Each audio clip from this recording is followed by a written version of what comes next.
I'm not sure. So join me, Nana Aquia, at 3 p.m. every Saturday and Sunday, where we discuss the biggest topics of the weekend. Be ready for battle. Could you be quiet? What is this? It's my new teeth. It's your new teeth. I don't bite. Well, not without a good reason. Always honest, always fun. Every weekend at 3 p.m. on GB News, the People's Channel, Britain's news channel.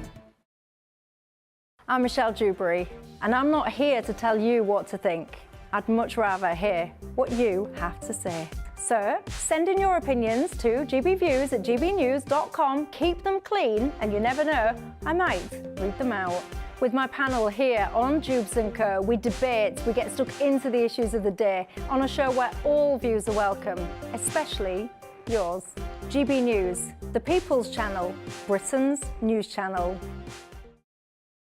Join us every night on GB News at 11 p.m. for Headliners, which is 3 top comedians going through the next day's news stories, which is exactly what you need, because when the establishment has gone crazy, you need some craziness to make sense of it.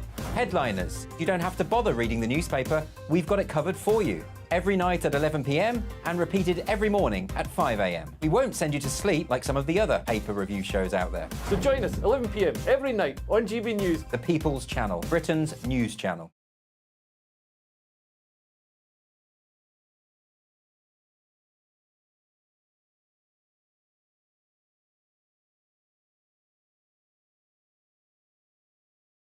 I'm Michelle Dewberry, and I'm not here to tell you what to think. I'd much rather hear what you have to say. So, send in your opinions to gbviews@gbnews.com. Keep them clean, and you never know, I might read them out. With my panel here on Jubes & Co, we debate, we get stuck into the issues of the day on a show where all views are welcome, especially yours. GB News, the People's Channel, Britain's news channel.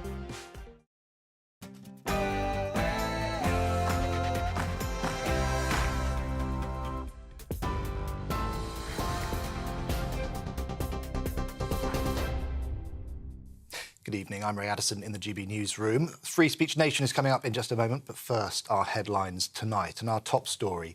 Police have confirmed a death in freezing conditions after the body of a man was found in a car in Nottingham. Describing the incident as tragic, they say they're investigating the circumstances, but are not treating it, as suspicious. Well, meanwhile, around 2,500 people in Cumbria could be without power until late tonight after heavy snow. Electricity North West saying that repairs are continuing following significant damage to the network, with engineers battling treacherous conditions. Weather warnings for snow and ice remain in place for many parts of the United Kingdom. A British-owned cargo vessel has reportedly been hit by at least 2 drones while in the Red Sea near Yemen. The Pentagon says it's also aware of reports regarding attacks on an American warship in the area. Yemeni Houthis saying that they've been targeting 2 Israeli vessels. In the US, 4 people, including 2 children, have been killed following a stabbing at a home in New York. 2 police officers were also attacked before shooting the suspect, said to be a family member, dead. Patrick Hendry is president of the NYC Police Benevolent Association. This scene was chaos, multiple victims, a house on fire, and a madman on a rampage, on a mission. And thankful that these police officers showed up. Imagine what could have happened if these police officers weren't there. This madman tried to kill, after he killed others, a New York City police officer. The skill that this police officer had, shooting and stopping the threat after he was being stabbed. Well, back here, tributes are being paid to Baroness Kinnock, who died in the early hours of this morning. The family of the former minister, MEP and wife of ex-Labour leader Lord Kinnock says she was a proud democratic socialist who campaigned for justice and against poverty all her life. She was diagnosed with Alzheimer's in 2017. Sir Keir Starmer described her as a true fighter for the Labour Party. Meanwhile, former Prime Minister Gordon Brown said she stood up against all injustices. Wherever there was an injustice, wherever there was poverty and inequality, wherever women and girls were being denied the basic rights, there was Glenys standing up for them, bravely, courageously, but popular for doing so. Her loss is a great loss to both the Labour Party, but also to those people who stand up for justice right across the world. Well, Israel continues to carry out intense airstrikes in southern Gaza. The Hamas-run health ministry saying that 7 Palestinians were killed and several others injured during a raid on Rafah city. The US is calling on Israel to avoid further harm to civilians. And finally, commuters have faced a second day of travel chaos as train drivers staged their second day of strikes. ASLEF union members have launched a series of walkouts in their dispute over pay. Great Northern, Thameslink and Avanti West Coast trains have been cancelled. Chiltern Railways and West Midlands Railway services have also been affected. This is GB News across the UK on TV, in your car on digital radio and on your smart speaker by saying play GB News. Now let's get straight to Free Speech Nation.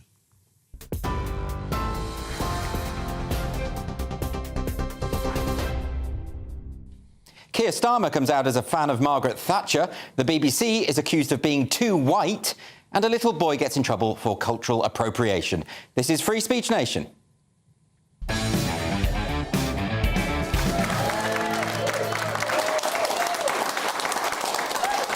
Welcome to Free Speech Nation with me, Andrew Doyle. This is the show where we take a look at culture, current affairs and politics. And of course, we'll have the latest from those lovable culture warriors. They won't let the festive season stop them from trying to cancel everything.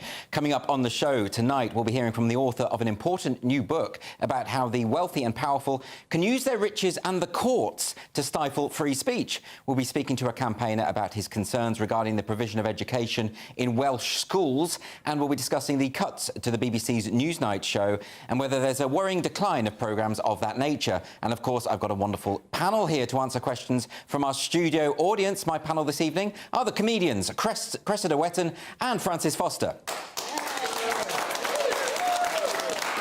Welcome both. Has it been a good week for you? No. No, OK. Well, I'm glad you came along. I was actually in Spain a couple of days ago. The food is terrible there for vegetarians. Do you know this? No, I didn't. They don't really believe in vegetarianism. I ordered a dish which had no meat, and they put prawns in. Good. They just put prawns in. What's prawns going on? aren't sentient, therefore they can't feel pain, therefore they're correct for you to be able to eat I think them. it's absolutely outrageous. No, I think you're treated as you deserve to be treated. OK, fair enough. Yeah. No, this is what I have to put up from him. Unbelievable. Well, hopefully our audience are a bit nicer than our panel, so let's get some questions. Our first question is from Armin. Armin, hello. Good evening. Is Keir Starmer a fan of Margaret Thatcher? Well, you tell me. This was quite a surprise. So the idea is that we think Keir Starmer is trying to appeal to the right side of his party and to Tory voters by giving credit to Margaret Thatcher. But he can't really mean this, can he, Cressida? What's he doing? Well, you wouldn't think so, would you? I mean, he's picked the icon of the other side. Yeah. It's unbelievable. I know we say he flip-flops on things, but it is a bit unbelievable. I mean, I can't pin him down. I don't know what he thinks. Exactly. I don't know what he thinks about anything. I mean, I don't necessarily disagree with him. He's celebrating that she encouraged entrepreneurial spirit. Yeah, but it's like Rishi Sunak coming out in support of Che Guevara or something. Like, exactly. It's just, I mean, I can't believe it isn't going to alienate more people that would have previously supported him, that it's going to gain votes. But I guess at this point, he's just so confident that it doesn't really matter. Maybe that's it. Maybe he's just thinking, I've got this in the bag, I'm just going to say some crazy stuff. Yeah, he's just having a fun one. Yeah, he's having a laugh, isn't he? No, I think it's actually quite smart because... Really? Yeah, you've got the Conservative Party who, let's be fair, are many things, but they're not Conservative. Yeah. They promise a whole load of things that they simply can't deliver on and will refuse to deliver on. Look at something like illegal immigration. Each one of their Home Office ministers comes out and says something like, we're going to stop the boats, and then there's just more boats. So why can't Keir Starmer identify as liking Margaret Thatcher? It would kind of make sense to me if he was saying, so look, this was the first female Prime Minister and Labour is all about progressive values. That would kind of make sense to me. But they always kind of gloss over that, don't they? Because nobody in Labour knows what a woman is, so how would that make sense? Well, there's that. No, to be fair, I think Keir Starmer has worked it out. Has he? I think he has recently, hasn't he? He's just very recently, yeah. And he'll certainly have it pinned down by the time he's Prime Minister. Yeah. Don't worry about that. Is it slightly embarrassing, Cressida, for the Labour Party that, there have been 3 female Tory PMs and no Well, it's certainly inconvenient, isn't it? It is. Yeah. Yeah, well, maybe well, and Keir Starmer isn't going to change things. He's the straightest, whitest, malest person in the world, isn't he, basically? Look, I think you're being unfair. You're saying, like, they've had 3 prime ministers, female prime ministers. Look, Maggie, you can argue, but she did, you know, she was necessary. Yes. You then had Theresa May, useless. You had Liz Truss. I've had chest infections that have lasted longer than Liz Truss. God love her, Liz Truss. I feel bad for Liz Truss. Why can you feel bad for Liz Truss? Because, you know, she just tried something out with a budget. Look, you know, if Keir Starmer can try something out with, you know, being an idolater of Margaret Thatcher... Look, I'm sitting here with 2 former teachers who are now Thatcherites. This is extraordinary. Well, you are. You've just said. Yeah. Anyway, look, let's get another question. We've got one from Amelia. Where's Amelia? Hi. Are there too many white people at the BBC? Yeah, it's disgraceful, isn't it? The whiteness of the BBC.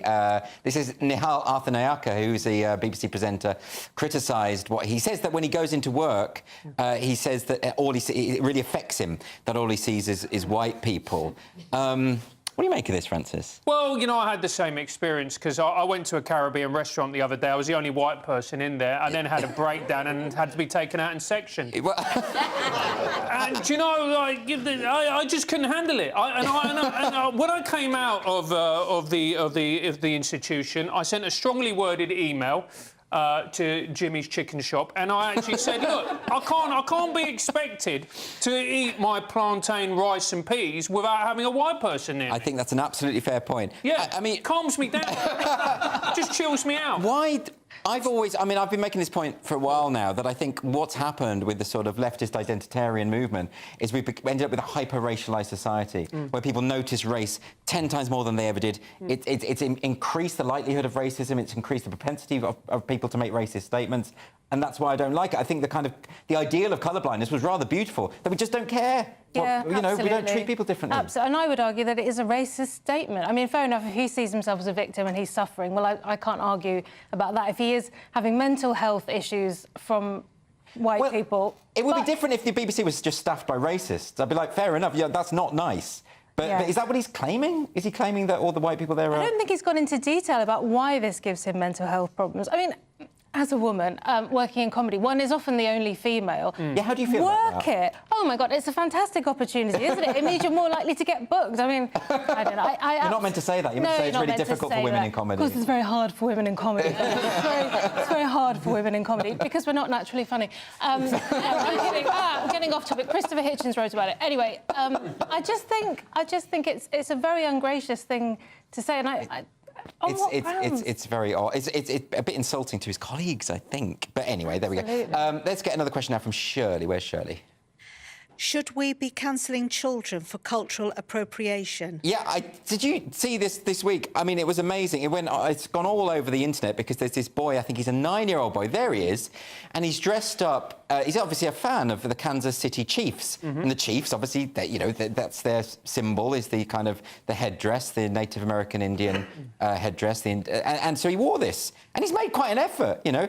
But I even saw people putting out images of him taken from one side so that it looked like he was in blackface. But of course he wasn't. He was in the colours of the team.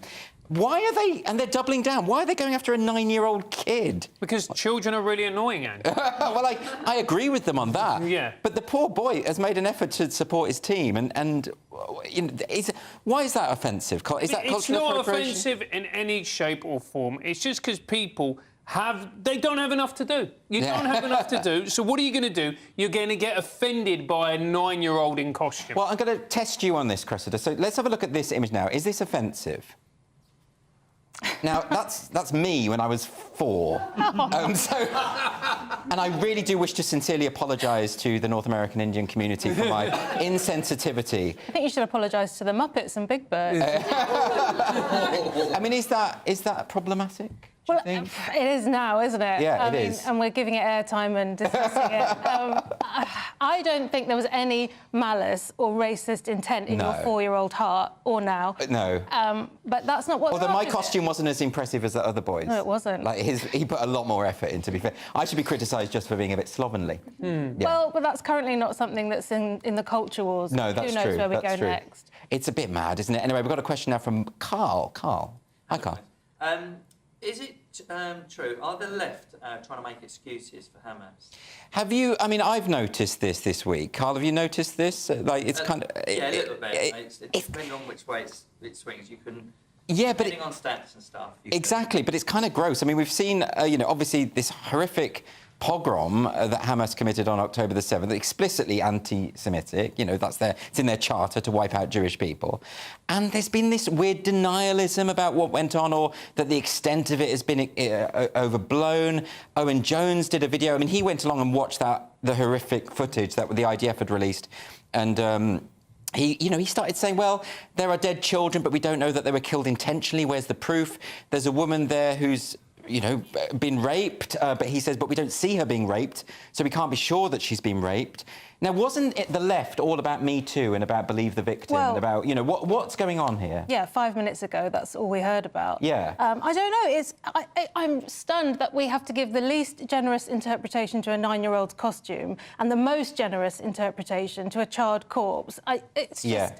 I don't know how Owen Jones could sit through that footage. I haven't seen it, but I've heard it described. Yes. And come out of it with this calm attitude of, well, we need to be sure of the facts. What? He did say that atrocities were committed. He wasn't denying the war crimes. He wasn't doing anything like that. And we have to give him his due on that. We have to be clear about that. But he was saying that there just wasn't sufficient evidence of sexual assault, and there wasn't evidence that the children were targeted intentionally and all this sort of stuff. But there is footage in that of 2 children being mauled and maimed by a grenade. And, you know, what goes through your head that you have to say, well, unless pictures or it didn't happen, I suppose, is the sentiment. But what it shows is people who have a partisan view of the world. Yeah. Where, on the one hand, if an issue or part of their side gets attacked, then they will scream and shout and say how awful and despicable this thing is. Yes. But if somebody that they perceive to be oppressors or somebody on the wrong side of history gets attacked, it doesn't matter how egregious a crime is, you then say, well, we need to look into it and really, you know, we have to think not only about the circumstances, but whether this actually happened, whether it didn't. And what you're seeing here is bias. Well, exactly. That's fundamentally because what we've seen statements from Hamas being quoted. You know, authorities in Gaza say that this number of people have died, this number of people have been maimed. Those authorities in Gaza, that's Hamas. Yeah. Right. Now, I'm not saying it's true or false. Why can't we exercise some scepticism about that? Why this? Well, bias, I think, is right. But this is interesting. There was a UN representative who was asked explicitly in this interview to condemn Hamas, and the interviewer said, you know, why can't you call them out? What's the problem here? This is what the UN representative said. Indeed, UN Women always supports impartial, independent investigations into any serious allegations of gender-based or sexual violence. And within the UN family, these investigations are led by the Office of the High Commissioner of Human Rights. And just to provide a little bit of context in terms of UN Women's role, UN Women specifically provides and has extensive knowledge on gender-based violence, and provides and supports investigations as we do with all UN investigations. And so consequently, in this context and within the UN system, it is the Independent International Commission of Inquiry, which for us has the mandate to investigate all alleged violations. So through all that verbiage, I think that the phrase she was actually looking for was, yes, sexual assaults took place and we condemn it unequivocally and we condemn Hamas. That's what the word she was kind of... Hope. She couldn't get there, but, you know, she had to go through that word salad, you know. Unbelievable. I mean, it was like sitting in a management meeting. Like, what? How difficult can it be? You know, a group that swears that a genocidal group that says they're going to commit these atrocities again and again, that films their atrocities, puts them out and boasts about them. At what point? What more do you need to condemn these people? I don't know. You wonder what I would like to give her a drink and see her at a party and say, "Would you really think?" Because I really struggle to believe that that's what that woman actually thinks. No, I mean, absolutely, it's maddening. Anyway, we're going to move on to another question from Debbie. Where's Debbie? Hello. Hiya. Should the Irish be ashamed of their white privilege? Yeah, there was a video that went this way. There's recently lots of Irish politicians, and there's a real issue with the Irish government at the moment, the political class. They are hyper woke. You know, you think it's bad here. They are just, you know, above sort of Jamila Jamil, Owen Jones level, right? They are completely extreme. And they've been talking about their white privilege and the need for racial quotas. Let's have a look at this. While it's true that the Irish have known a fair share of oppression, the reality is during that oppression we still maintained our invisibility cloak of white privilege. And we often hear about white privilege, and It hadn't really occurred to me that I had white privilege as well, but now, listening to you, I understand that I do have a privilege. I think we shouldn't forget that our Parliament still looks very male, very stale and pale. That's what I think about all the victims of the potato famine. They were so privileged. You know, when my ancestors were massacred... You always bang on about it, don't you? Well, I'm sorry... All roads lead back to potatoes with your boys. Now, actually, I'm trying to cut down on the carbs. But the problem is, you know, like massacres in Drogheda, Oliver Cromwell... I don't think you can say that the Irish have had a particularly sunny time of things, right? I don't think you can say it's about privilege, really. No, it's just saying, you know... Everybody knows that Irish history is dreadful and miserable, which is why the Irish have left for generation upon generation to go to other countries. That's absolutely right. It's like going to the Russians and going, yeah, those boys are cheerful, they've had a great time, haven't they? You just go, you must be so stupid to think that the Irish have had privilege. I know. Well, and during their oppression, is what she said there, even during the oppression... So what's going on with the Irish Parliament? I mean, I just think they're a bit mad, aren't they? To me, it does sound mad, and I especially object to quotas. You know, as soon as you say, right, 1 in 10 must be this, then every time that gets the job, everyone thinks, well, we know why you're here. I find it so undermining and patronising. Well, I think, for me, that's the worst thing about it. It is patronising. They are patronising minority groups. They're trying to...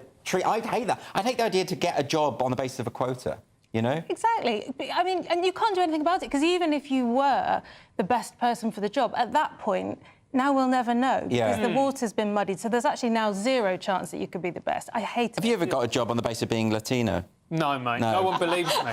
No one believes you? No. Even though my mum's from Venezuela and I'm fluent in Spanish, no one believes me. No, they don't believe it. They don't. Well... and that just shows what racism is really like, Andrew. I apologise. Good. You should apologise on behalf of the white people, mate. OK, well, look... Don't cover your mouth. It's a comedy show now. I'm trying. Francis, don't berate the audience. They've been kind enough to turn up. They need to up their game. This is so typical of you people, and I don't mean Venezuelans, right? Right, next up on Free Speech Nation, I'm going to be talking to the author of an important book which lifts the lid on how the wealthy and powerful have taken to using our courts to stifle free speech. Don't go anywhere.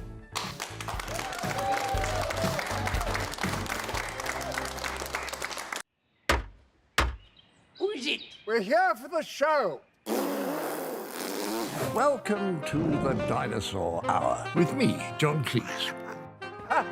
I was married to a therapist. And you survived? I thought we were getting Hugh Laurie. Second best.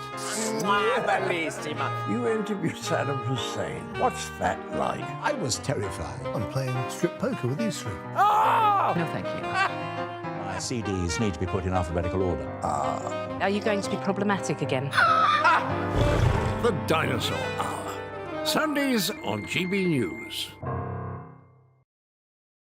Good afternoon, Britain. Good afternoon, Britain. Join us, Tom and Emily, To find out what's happening in the heart of Westminster. and why it matters to you.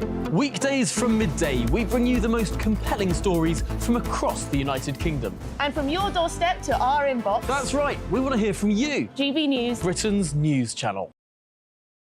I think the most exciting bit for me is talking to people. People who I think are ignored often by the major news channels. We're going to give news they want to hear. There's a voice there that needs to be heard. I think there's a chance here for a diversity of opinion to be expressed, which you don't find elsewhere. It's really exciting. We don't hold back. We're free to say how decisions that are taken here affect us all around the country. Only on GB News, the People's Channel, Britain's news channel. Join us every night on GB News at 11 p.m. for Headliners, which is 3 top comedians going through the next day's news stories, which is exactly what you need, because when the establishment has gone crazy, you need some craziness to make sense of it. Headliners. You don't have to bother reading the newspaper. We've got it covered for you. Every night at 11 p.m. and repeated every morning at 5 a.m. We won't send you to sleep like some of the other paper review shows out there. So join us 11 p.m. every night on GB News. The People's Channel, Britain's news channel. Tired of the usual focus-tested, pre-prepared Westminster runaround? Well, so am I. So you want higher taxes? Is your department to blame for this? Are you rethinking this policy? Every Sunday at 9:30, I'll be sitting down with those in power to get the truth about the issues affecting you. Let's be honest, we've known about the cost pressures of this project for years, not months. That's the Camilla Tominey Show, a politics show with personality. On GB News, the People's Channel, Britain's news channel. There's only three people you can trust in life: your doctor, your lawyer, and your nana. I'm not sure. So join me, Nana Aquare, at 3 p.m. every Saturday and Sunday, where we discuss the biggest topics of the weekend. Be ready for battle. Could you be quiet? What is this? It's my new teeth. It's your new teeth. I don't bite. Well, not without a good reason. Always honest, always fun. Every weekend at 3 p.m. on GB News, the People's Channel, Britain's news channel.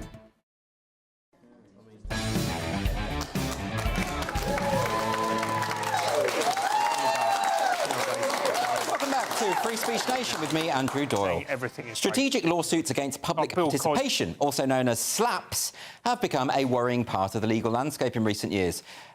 Usually instigated by the rich and the powerful, their objective is to gag any potential critics of their conduct by forcing them into a protracted and expensive legal disputes. And regrettably, the UK has become the world's top destination for these assaults on free speech. The media lawyer, David Hooper, has written a book, Buying Silence: How Oligarchs, Corporations and Plutocrats Use the Law to Gag Their Critics. And David joins me now. Welcome to the show. Thank you very much. David, I'm very interested in this subject because a lot of rich people, I've heard about oligarchs in London, effectively throwing a lot of money via the courts, through their lawyers, to keep people quiet, just their critics. Is that really going on? Yes, I mean, when you bring a libel action, you're meant to do it because you want to protect your reputation. Yes. And to prove that something said about you was false and perhaps to get some damages to mark the gravity. But these guys were doing it because they'd been sanctioned or because they'd been indicted in the States or just because they basically did not want you to know about it. So you've got drugs companies going after individuals. There's one old Scottish professor who showed that their drug trials were a fraud. It was a classic slap case. And is the idea here that if you throw enough money at something, because these people have so much money, they don't, even if they lose at the end of the process, it doesn't really matter because they've put off other potential critics because they see what's going on. They think, well, I don't want to be sued. Yes, well, a great mistake is to think that because of Ukraine war, all the Russians have gone away. I mean, that is true to us, obviously, to a certain extent. But it still goes on. I mean, a case has just ended against a former MP where she was sued over a memorandum sent to 13 people, and the cost must have been about 3 or 4 million. If it had gone to trial, it would have been 7 million. And it's not just the money. I mean, the strain that's put on you. She was put under surveillance. They had bad story. They even took photographs of her dog as well as the dog is a risk. Well, the dog was used to identify her because they were interested to find out whether she was living with somebody or not. It's kind of tricky, though, isn't it? Because there comes a point. There has to be there is going to be some legitimate criticism of rich and powerful people, but there's also going to be slander. There's also going to be libel. There's also going to be unfair, not just criticism, but outright lies about people. Don't people have a right, however rich they are, to protect themselves against just defamatory lies? Absolutely, because the press do obviously get it wrong, and sometimes they're inclined to think that because this chap's made so much money, he must be a crook. And there are other reasons why people get rich. But I mean, what I'm saying is that there should be a level playing field, because I agree entirely. Rich people obviously are entitled to their reputation, but so too are poor people, or not poor people, you and I. Yes. And we just can't get a look in. No, well, it's expensive, isn't it? But I mean, I've seen examples of where, for example, when people smear J.K. Rowling as a fascist, which she absolutely is not. In fact, she's the opposite, of course. She's very anti-fascism. And she will get a lawyer's letter sent to someone, and in a few days you see a note up saying, "I apologise for what I said to J.K. Rowling," and then she gets accused of stifling people's free speech. But they've lied about her, and I think that's fair.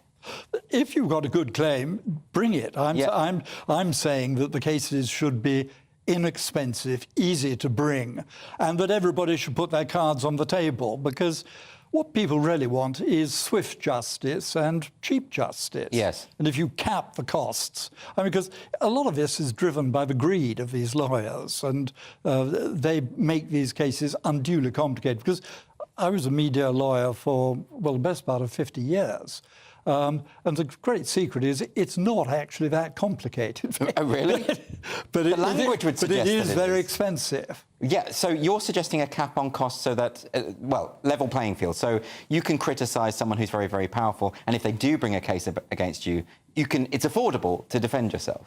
Absolutely, and I'm also saying that right at the beginning of the case, that you should put it before the judge, and the judge decides, is it really necessary for this case? This is assuming that it's a big public interest case. Yes, yes. You weigh up how likely, how important is it that he has a remedy and that he's used against, which is why libel action is a bit different from the average commercial dispute. It's the right of freedom of speech and also your right to information. So can you give us any particular examples of where a slap has been imposed and there's been an injustice? Well, the most scandalous one was Mr. Prigogine, the head of Wagner, who it was known perfectly well. He'd been sanctioned and he'd even been indicted in the States for it. But he decided that, and he found English lawyers only too happy to take his rubles, to sue, saying that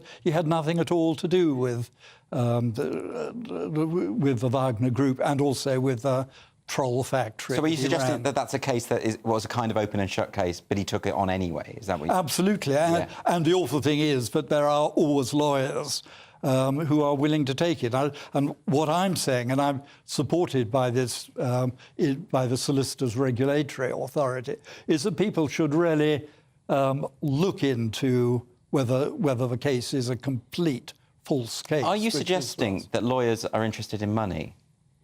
Because that strikes me as an outrageous comment. Well, luckily, if you sort of say it of a large enough, wide group, so if we don't name names, no, I mean, some of them are just straightforward greedy. And yes, well, we hear of ambulance chasers, and we hear of like lawyers who are just basically they'll take on any case so long as they can make money out of it, irrespective of the ethics behind the case. You know. Well, that's right, because a lot of them are specialists and they are rather inclined to look at you and say, well, that's £100,000 walking in the door. Yes. Because very often people really would be... you don't have to sue for every bad thing said about you, and most of the bad things said about people have an element of truth in it. Yes. So actually, a good lawyer would say, well, it's marginal, but you perhaps shouldn't bother. Well, that would be the right approach. I mean, you know, this is the balance with freedom of speech, isn't it? You know, if I sued everyone who said something nasty about me, well, I'd have no money left, actually, because it happens every day, every 10 minutes, if I'm honest, on social media. You're assuming they'd always win. I'm assuming they'd always win, yeah. Yeah, no, but, you know, even when it's completely unjust, I just think, I'll just block them and move on. You know, you can't spend your whole life trying to, you know, address what idiots say about you. You know, you can't really do that, can you? No, I mean, it is a dreadful thing to be on the receiving end of a libel. I've, funny enough, been sued by somebody in Greece. Simply for a statement that I made in court when I gave evidence of Greek Supreme Court. And I've had a writ from him in Greece wanting 300,000 euros, which is far more that he would win, even if he won the case. Yes. And he also says that I've committed criminal libel and perjury, which I think renders me liable for 3 years in jail. Wow, OK. Yeah, it's just purely to intimidate. Yes, of course. Yeah. Well, this is the problem, isn't it? The way in which courts can be weaponised, I would say, against people, because it is intimidating. You know, you get a letter through the post, a very official-looking letter from a lawyer, and it's frightening.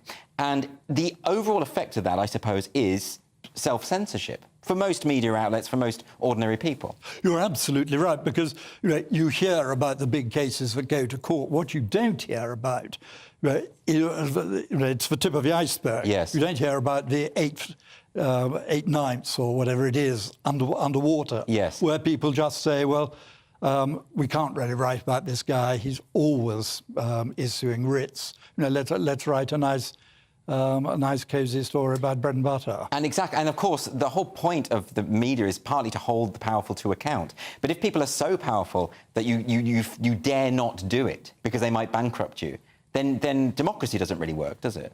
Well, that's right. And it isn't just about politics. I mean, if there is a dangerous drug on the market, like the Sacklers drugs, the opioid drugs, or Halcyon, which was a sleeping pill. I mean, people were dying in industrial quantities as a result of these drugs, and people should know about it. They should. So what can be done? I mean, ultimately it is difficult because, we have the laws are the way they are. Can they be changed to achieve what you want to achieve, which is this level playing field idea? I think they could be changed very, very easily, because you really want at the outset the judge to say, does this case really have to go on, or is there some way of resolving it? Yes. And I think most people would feel that's a pretty fair outcome, because they're not always going to sling the cases out.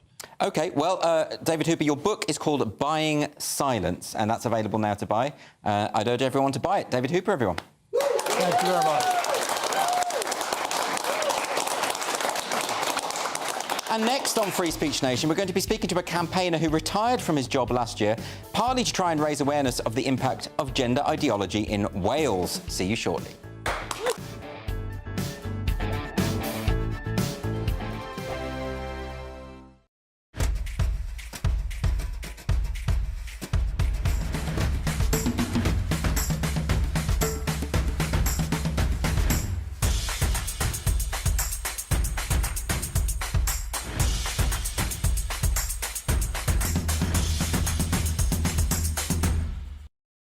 I think the most exciting bit for me is talking to people. People who I think are ignored often by the major news channels. We're going to give news they want to hear. There's a voice there that needs to be heard. I think there's a chance here for a diversity of opinion to be expressed, which you don't find elsewhere. It's really exciting. We don't hold back. We're free to say how decisions that are taken here affect us all around the country. Only on GB News, the People's Channel, Britain's news channel. There's only 3 people you can trust in life: your doctor, your lawyer, and your nana. I'm not sure. So join me, Nana Aquare, at 3 p.m. every Saturday and Sunday, where we discuss the biggest topics of the weekend. Be ready for battle. Could you be quiet? What is this? It's my new teeth. It's your new teeth. I don't bite. Well, not without a good reason. Always honest, always fun. Every weekend at 3 p.m. on GB News, the People's Channel, Britain's news channel. I'm Michelle Dewberry, and I'm not here to tell you what to think. I'd much rather hear what you have to say. So send in your opinions to gbviews@gbnews.com. Keep them clean, and you never know, I might read them out. With my panel here on Jubes & Co, we debate, we get stuck into the issues of the day on a show where all views are welcome, especially yours. GB News, the People's Channel, Britain's news channel. Join us every night on GB News at 11 p.m. for Headliners, which is 3 top comedians going through the next day's news stories, which is exactly what you need, because when the establishment has gone crazy, you need some craziness to make sense of it. Headliners. You don't have to bother reading the newspaper. We've got it covered for you. Every night at 11 p.m. and repeated every morning at 5 a.m. We won't send you to sleep like some of the other paper review shows out there. So join us 11 p.m. every night on GB News, the People's Channel, Britain's news channel.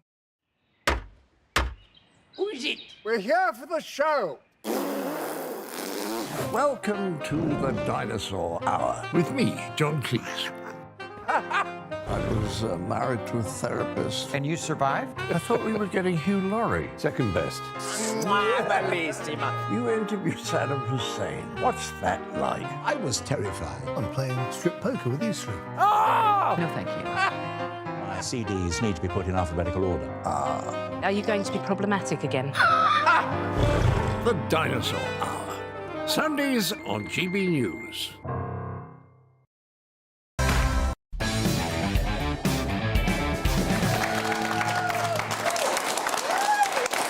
Welcome back to Free Speech Nation. Later in the show, I'll be turning agony uncle with the help of my panel Cressida Wetton and Francis Foster, and we're going to help you deal with your unfiltered dilemmas. So please do email us at gbviews@gbnews.com, and we'll do our best to answer your personal problems. So my next guest retired from his job as a software engineer last year, partly to try and raise awareness of the impact of gender ideology in Wales, particularly in the area of Welsh education.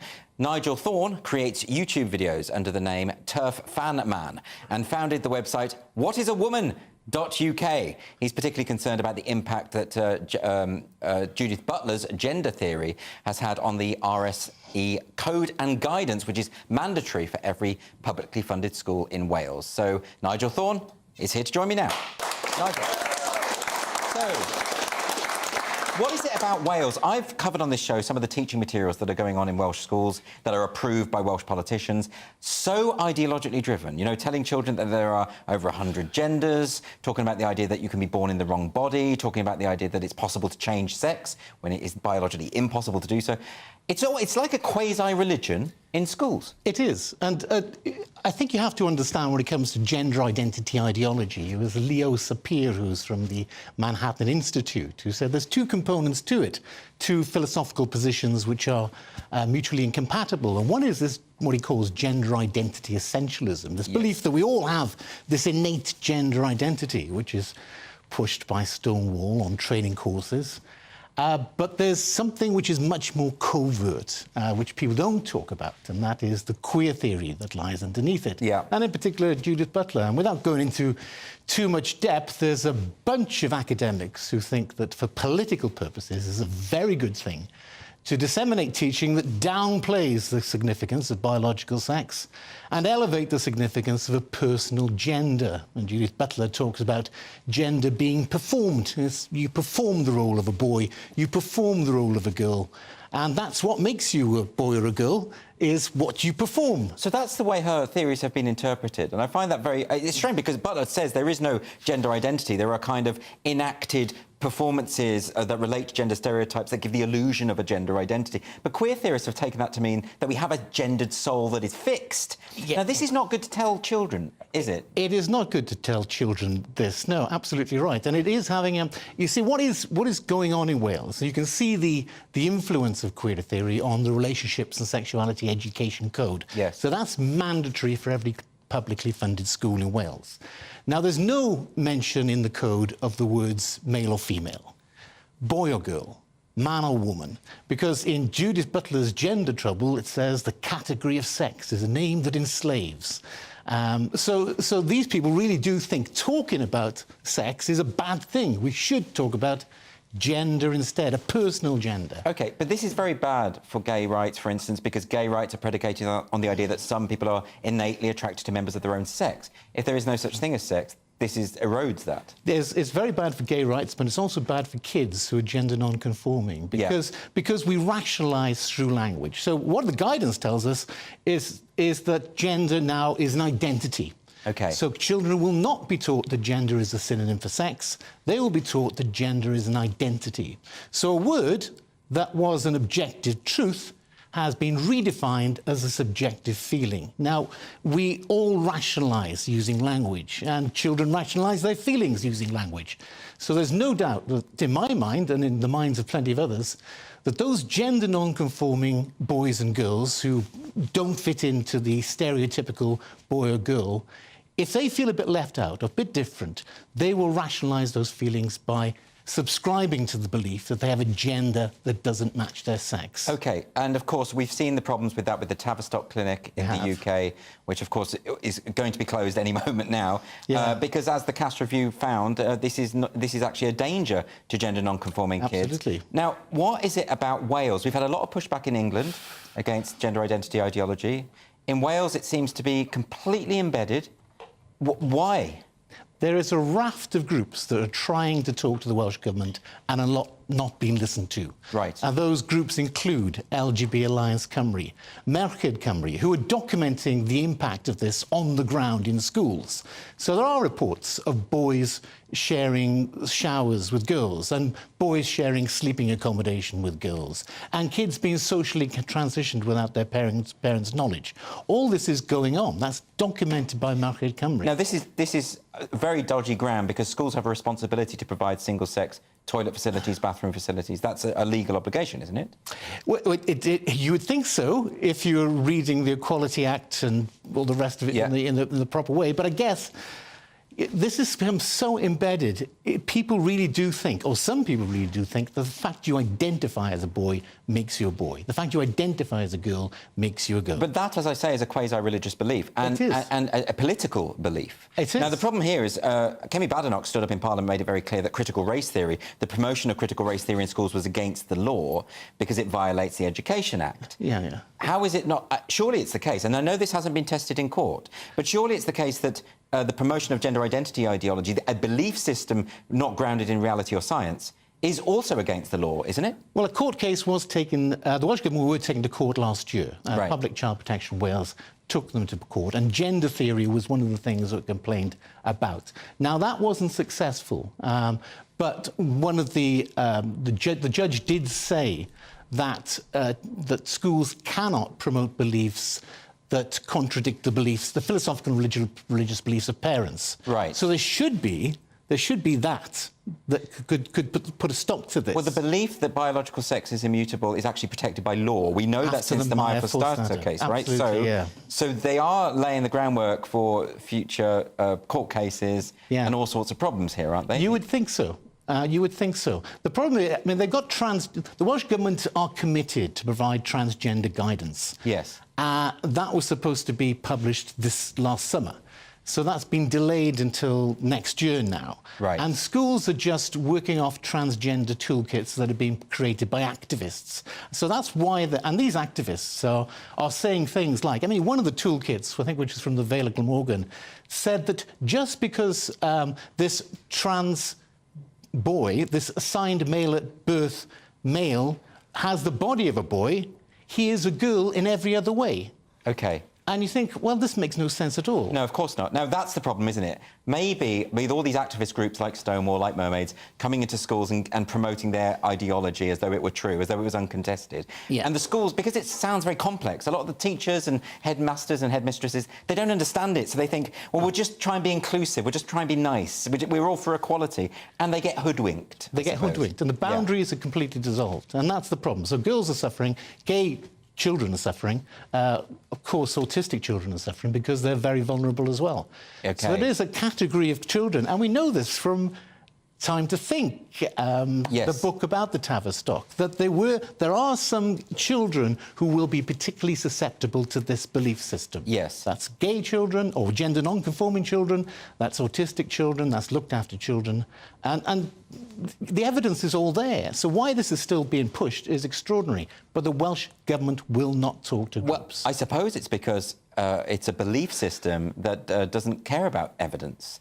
And actually, well, I mean, I think that's true. Well, the evidence is overwhelming and incontestable, really, at this point. You would think so. It's a religious belief system. Now, what will come out? I mean, they've dug a hole so deep, I'm not quite sure how they're going to backtrack. But maybe they will hopefully reverse ferret when this new transgender guidance comes out. Well, we'll keep an eye on what the Welsh Government are doing, because I think it is very disturbing. Nigel Thorne, thank you very much for joining me. Thank you. And still to come on Free Speech Nation, Hollywood stars are quick to demand a ceasefire in the Middle East, but are their intentions pure, or do they just want to raise their profiles? We'll discuss that after the break.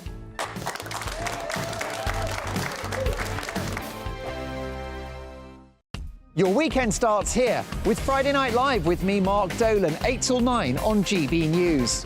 Big stories, big guests and big laughs as we get you ready for a cracking weekend. That's Friday Night Live with Mark Dolan. Fridays 8 till 9 on GB News. Bring your own drinks. The admission's free. Wake up to the headlines with Headliners every morning at 5 a.m.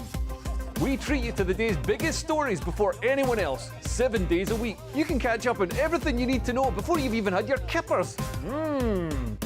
Headliners every morning at 5 a.m, only on GB News, the People's Channel, Britain's news channel. In the GB Newsroom, we bring you the news as it happens. With our team of dedicated journalists across the UK, we're ready to give you accurate reporting every day. When the news breaks, we'll be there with bulletins on GB News, the People's Channel, Britain's news channel. Big news, big debates, big opinion. Patrick Christie's Tonight is the week's biggest show. Every weekday, 9 to 11 p.m, we've got the inside track on the day's top stories. There'll be sharp takes you won't get anywhere else. We will set the news agenda, not just follow it, and I want to bring you along for the ride. Whatever it is, we'll have our finger on the pulse. It's news, but it's this close to entertainment. Patrick Christie's Tonight, 9 till 11 p.m, only on GB News, the People's Channel, Britain's news channel. Good afternoon, Britain. Good afternoon, Britain. Join us, Tom and Emily, To find out what's happening in the heart of Westminster. and why it matters to you. Weekdays from midday, we bring you the most compelling stories from across the United Kingdom. And from your doorstep to our inbox, That's right, we want to hear from you, GB News. Britain's news channel. GB News, unlike other broadcasters, isn't obsessed with the London-Westminster bubble. We think there's a nation beyond the M25, and that's why we talk about the issues that matter across the land. Join me on State of the Nation, 8 to 9 o'clock, Monday to Thursday, on GB News. Daisy's listening, and you should too. I'm Andrew Doyle. Join me at 7 o'clock every Sunday night for Free Speech Nation, the show where I tackle the week's biggest stories in politics and current affairs with the help of my two comedian panellists and a variety of special guests. Free Speech Nation, Sunday nights from 7 on GB News, the People's Channel, Britain's news channel.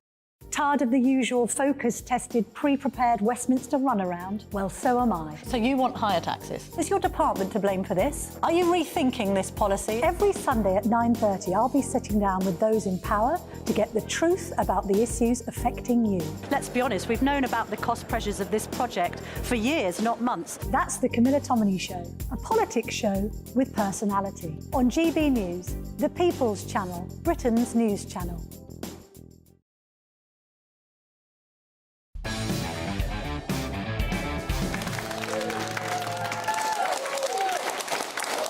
Welcome back to Free Speech Nation with me, Andrew Doyle.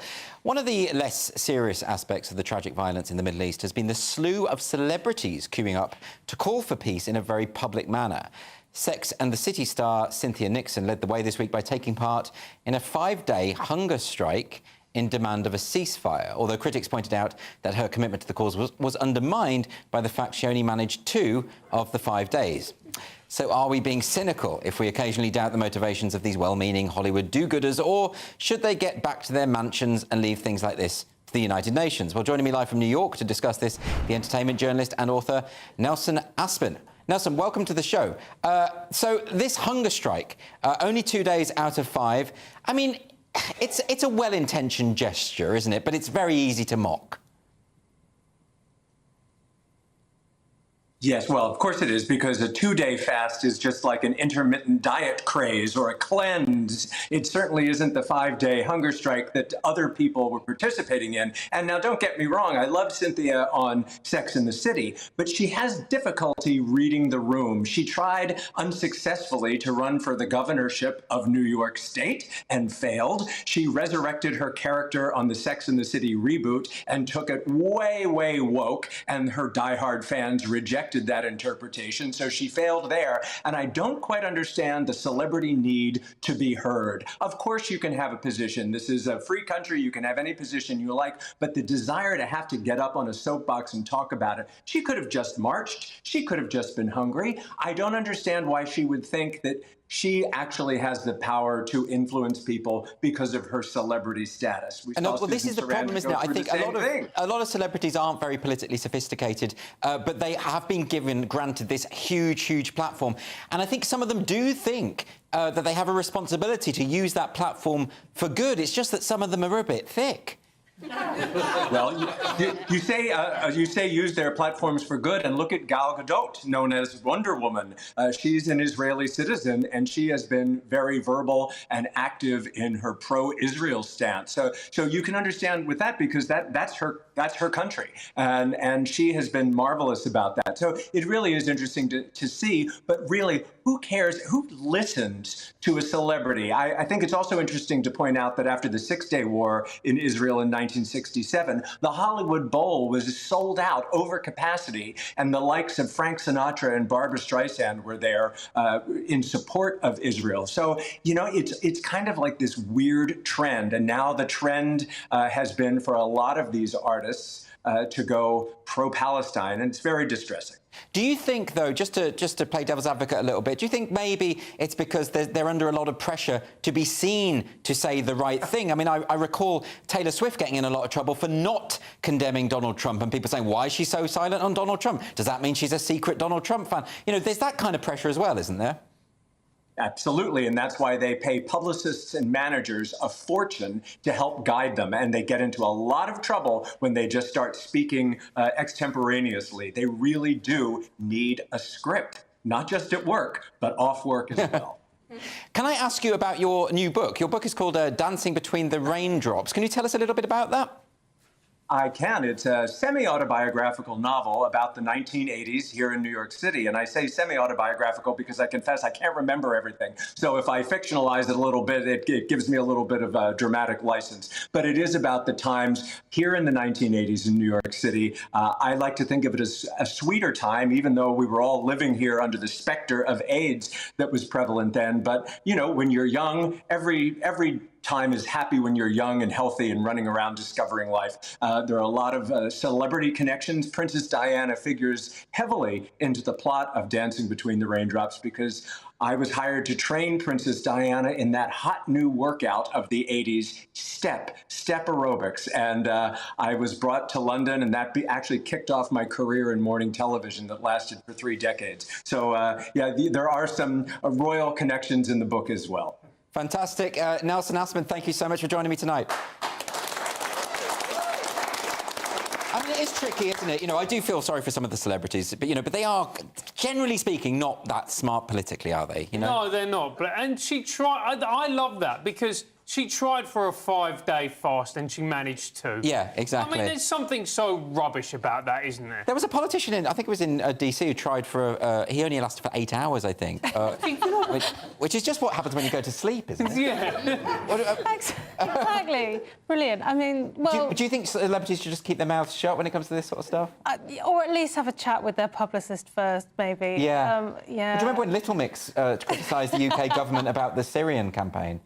I mean, that was it. Not a day goes by when I don't reflect on that. Well, yeah, but I see that kind of thing, and I think, you know, just sing your bad songs. I don't need you to. I don't need you to talk about. I can go on to, you know. Well, exactly. Yeah. I mean, I don't know what she's read. I shouldn't judge her, but I assume she's not an expert in the Middle East. No, absolutely, and it is such a complicated subject, you know. Yeah. So I think, wouldn't it be better for them, in their own interest, just to steer clear? I would have thought. Well, I mean, this is it. But I think the problem is that they get such a massive platform. Yeah. You think, I've got to say something. Well, it's also that they kind of feel they're emboldened. They feel like they're important all of a sudden. Yeah, of because course they're surrounded by people saying how wonderful and amazing and. But she was in Sex and the City too. Why shouldn't she have an opinion on Hamas? I think having done Sex and the City too, she should be quiet forever, to be honest. Anyway, lots more to come tonight on Free Speech Nation. We're going to be talking about various issues, and Cressida and Francis will answer some more questions from this delightful studio audience. So please do not go anywhere.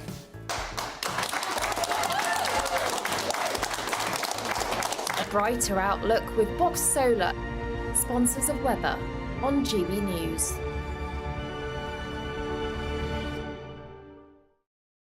Good evening, welcome to your latest weather update from GB News. I'm Ellie Glazier. It's been a very cloudy and damp day for much of England and Wales today, but drier and brighter across much of Scotland and Northern Ireland.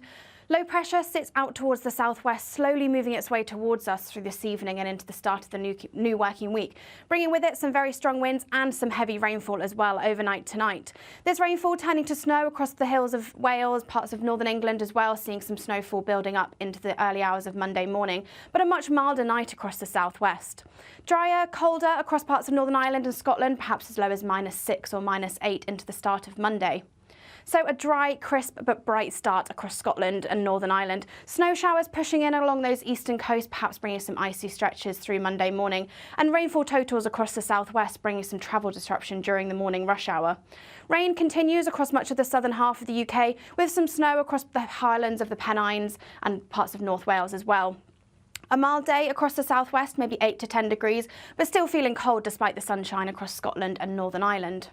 Tuesday starts another cloudy and damp day for much of England and Wales. Some snow showers across the Pennines again, but rain, sleet and hill snow gradually clearing its way towards the southeast as we go into Tuesday afternoon, with some brighter spells developing in the west.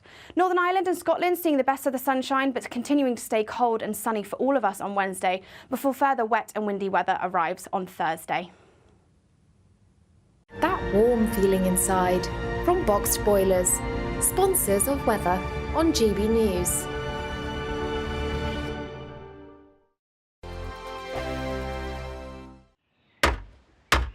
Who is it? We're here for the show. Welcome to the Dinosaur Hour with me, John Cleese. I was married to a therapist. And you survived? I thought we were getting Hugh Laurie. Second best.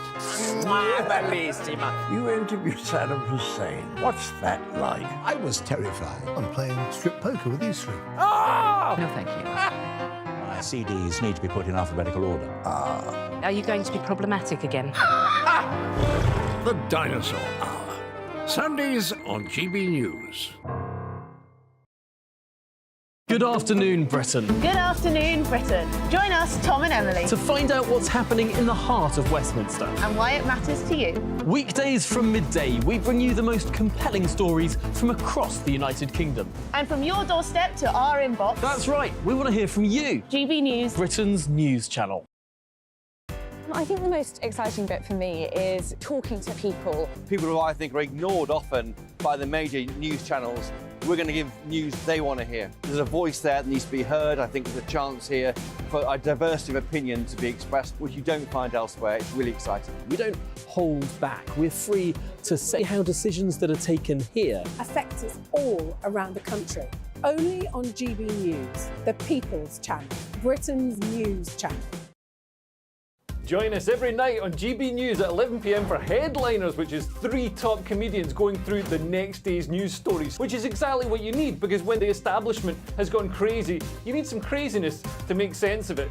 Headliners. You don't have to bother reading the newspaper. We've got it covered for you. Every night at 11 p.m. and repeated every morning at 5 a.m. We won't send you to sleep like some of the other paper review shows out there. So join us 11 p.m. every night on GB News. The People's Channel, Britain's news channel. Tired of the usual focus-tested, pre-prepared Westminster runaround? Well, so am I. So you want higher taxes? Is your department to blame for this? Are you rethinking this policy? Every Sunday at 9:30, I'll be sitting down with those in power to get the truth about the issues affecting you. Let's be honest, we've known about the cost pressures of this project for years, not months. That's the Camilla Tominey Show, a politics show with personality. On GB News, the People's Channel, Britain's news channel. There's only 3 people you can trust in life. Your doctor, your lawyer, and your nana.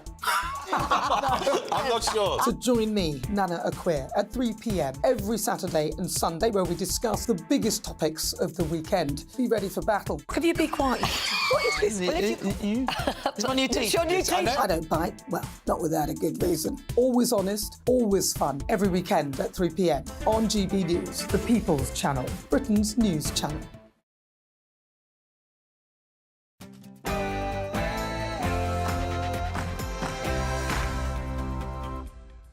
There's plenty more still to come on Free Speech Nation this week. We will discuss the causes of the Dublin riots, the cuts to the BBC's flagship Newsnight show, and we'll get more questions from this lovely studio audience. But let's go first to Ray for the latest news headlines.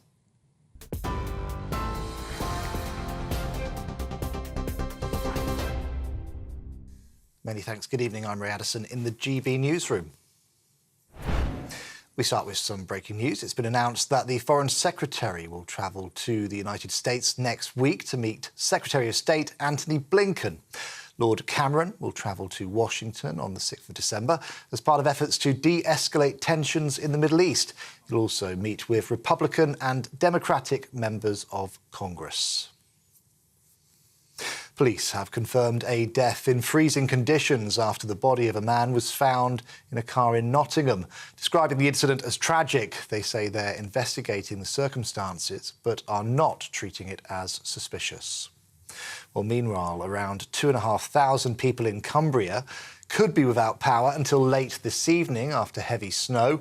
Electricity Northwest says repairs are underway following significant damage to the network, with engineers battling treacherous conditions.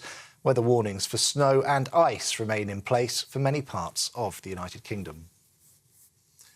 A British-owned cargo vessel has reportedly been hit by at least 2 drones while in the Red Sea near Yemen. The Pentagon says it's also aware of reports regarding attacks on an American warship in the area. Yemeni Houthis say they've been targeting 2 Israeli vessels.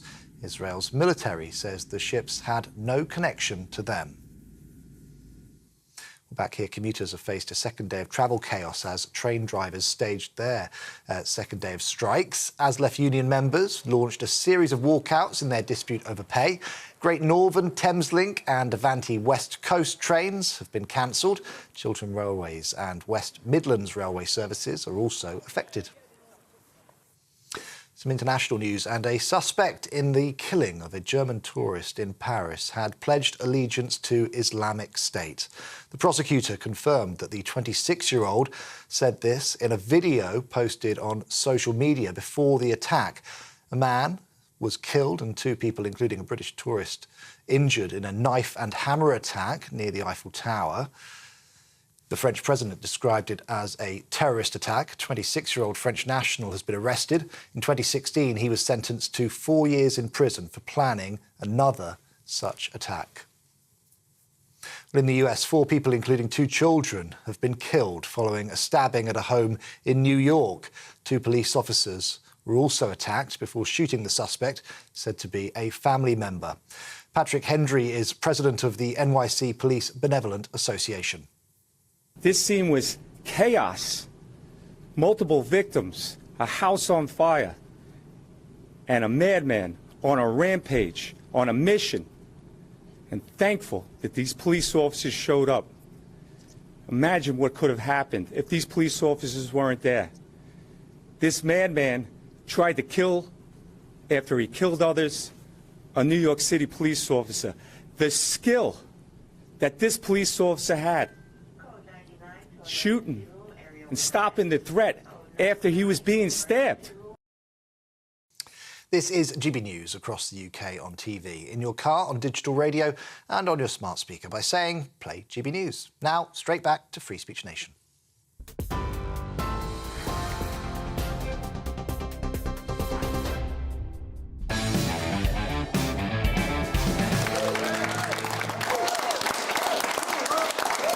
The second hour of Free Speech Nation, and despite the cold weather, we've got this studio audience here. Well done for coming out. Let's keep them busy, get some more questions. Our first question comes from a Kerry.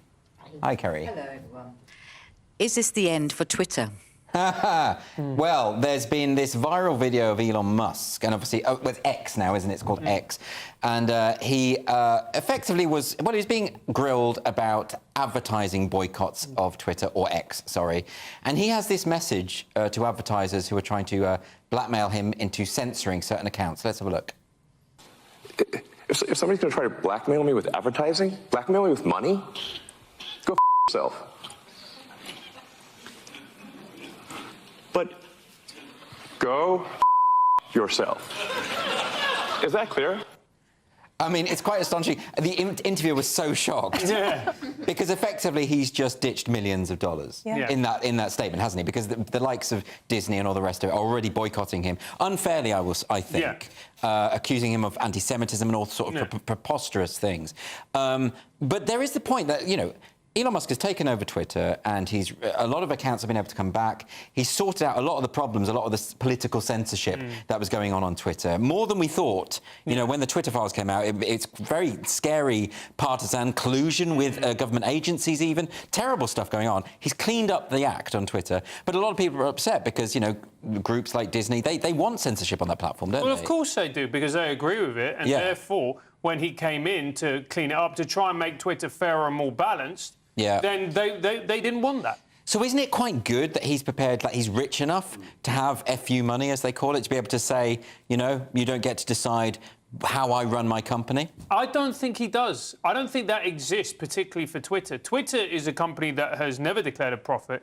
is always hemorrhaging money. Yeah. He's had to borrow in order to buy. Yeah. And one of the things that Elon actually said when he took over Twitter is he wanted to make Twitter profitable. And by hemorrhaging these advertisers, it's just going to make it even less. Well, he's got the subscription service, but obviously that's not making enough to cover these kind of costs. No, what do you think? As that interview goes on, the interviewer kind of says more or less what you've just said, you know, oh, my God, but all these people are going to leave. And Elon says something like, yeah, and what's planet Earth going to think about that? Implying that if Twitter disappears altogether, we'll all be so furious. Well, I think people will judge the advertisers for what they're doing because, you know, advertisers shouldn't be taking a politically partisan stance. Well, no, great point. Although the interviewer goes back and says, you know, they'll say it was you, and of course he just stands strong and sticks with... Well, maybe this is a trend that'll spread, though. You know, maybe. Right. You know, that companies will start saying you don't get to dictate our terms just because you're giving us money for advertising. Well, the issue is as well, it's completely hypocritical. If you look at Facebook and all the dodgy dealings that have gone on there, and how Facebook has been connected to atrocities. I think, what was it, the New Zealand, the attack on the mosque, the massacre at the mosque? Wasn't it live streamed on Facebook? Yeah, it was. It was taken down. I mean, as soon as they became aware of it, they took it down. But the problem with the nature of it is that people can do that without it being spotted for a while. I think. Exactly. You know. And that was the excuse with Parler as well. Oh, you know, that people planned the January 6th attacks on Parler. Yeah. But people also messaging each other on Facebook. So what is becoming apparent is that it's actually one rule for them and one rule for everybody else. Well, it was. I mean, at the time that Twitter kicked off Donald Trump, they were saying he was inciting violence, but they didn't kick off the supreme leader of Iran calling for the wholesale destruction of Israel. Well, so, I mean, you know, there is a double standard there. There's not, because he's oppressed. Right, there we go. Yeah, OK, we're going to get another question now. This is from Andrew. Andrew, hiya. Hello there. Do NHS staff not understand basic biology? This is a worry. This is a worry. We've had this for a while now with various NHS policies coming out that seem baffling to me, where they say sex doesn't matter, biological sex doesn't matter. Yes, it does. I know that, and I'm rubbish at biology. But so there's this new NHS form. It's been introduced at some hospitals, and doctors have to tick boxes to say whether their patients have a penis or a vagina, which should be clear from whether they're male or female, I would have thought. And they also use terms... Not anymore, Andrew. Well, you know, but yes, it is clear. And, like, they're using terms like cisgender, which is a quasi-religious term. You know, it's... and it's also not a term that everybody knows. I mean, I know about it because I work here. But, you know, there are people in the country who wouldn't know what that means. Well, no, cisgender means someone whose gender identity doesn't match the sex assigned at birth. No, well, it does match it. Or it does match the sex assigned at birth. So but the problem is the phrase sex assigned at birth is not true, because sex isn't assigned, it's recorded. That's how I feel. But also, if you don't have a gender identity, then the word cisgender is incoherent. But, you know, and most people don't have a gender identity. And also, by the way, I mean, the NHS, I don't know if you've heard, but it's kind of strapped for cash and resources. I don't know if this is a brilliant use of the public. But look, this is the thing, like, they are strapped for cash and they do such an important thing, and I'm a big fan of the NHS. Yeah, so am I. But if they're wasting a lot of money and time on kowtowing to people's esoteric belief systems, they're not, you know, curing people. Well, this is it. So my father, he's fine now, but he was taken ill on Friday night, and we had to get the paramedics in. I'm sorry about that. No, it's OK. And to have a look at him. And it took an hour and a half. And I said to them, oh, what was the matter? Was it a busy night? And they said, no, there was just no ambulances available. I was like, well, what do you mean there's no ambulances available? They were like, all the ambulances were broken. Right. So you're going, well, surely a health service should actually be investing in infrastructure like ambulances, as opposed to nonsense like this. Well, you know how much they pay their DEI executives? You know, the people... This will stop being a comedy show if you tell me. I know, but well, they were advertising for one recently for over 100,000 a year, you know, to promote diversity and inclusion and equity. I mean, no, just buy another dialysis machine. Yeah. You know what I mean? Like, anyway, right, let's get a question now from Marcus. Where's Marcus? Hiya. I've forgotten it. Sorry. You've forgotten your question? Yeah. Thankfully, you've written it on a bit of paper. Will a healing circle help us cope with disappointment? Yeah, the healing circle, which I hadn't heard of a healing circle until I read this story. This is an LGBTQ resource centre and women's resource centre. This is at the University of Utah. And they had this visit from a visiting speaker. And some of the people were so upset they held a healing circle because they said the very appearance of Chloe Cole speaking on campus would cause them trauma. Now, Chloe Cole is what you call a detransitioner. This is someone who had gender reassignment procedures and then decided it was a mistake, and obviously has a story to tell. Why is that not a legitimate story, and why would hearing her story cause trauma? Well, everything causes trauma now. Yes, yes, that's true. You know, you can now look at a piece of paper and decide that it is representative of a heteronormative patriarchal society. Yes. Which is reflected by the colour white, and as a result, you can no longer function, and you can't go into a room if there's more than 60% white people. Yeah, that's right. But why at universities? Why is that happening at universities so much in particular, where they're meant to be open to different views? You know, in Oberlin... Now, Christina Hoff-Sommers, a feminist academic, appeared at Oberlin College, and people were so the students were so traumatised, they had to have a special, literal safe space with a therapy dog. Oh. They needed to have the dog to cope with her appearance. What a terrible use of dogs. Yeah. That's just infuriating. Both Christina Hoff-Sommers and Chloe Cole are people I would desperately want those young people to listen to. Yeah, yeah, They've of course. got fascinating stories, brilliant insights. I love both of them, and Chloe Cole's story is so moving. It had a huge impact on me. She seems like a nice person. Well, she's not remotely threatening, in my opinion. What do I know?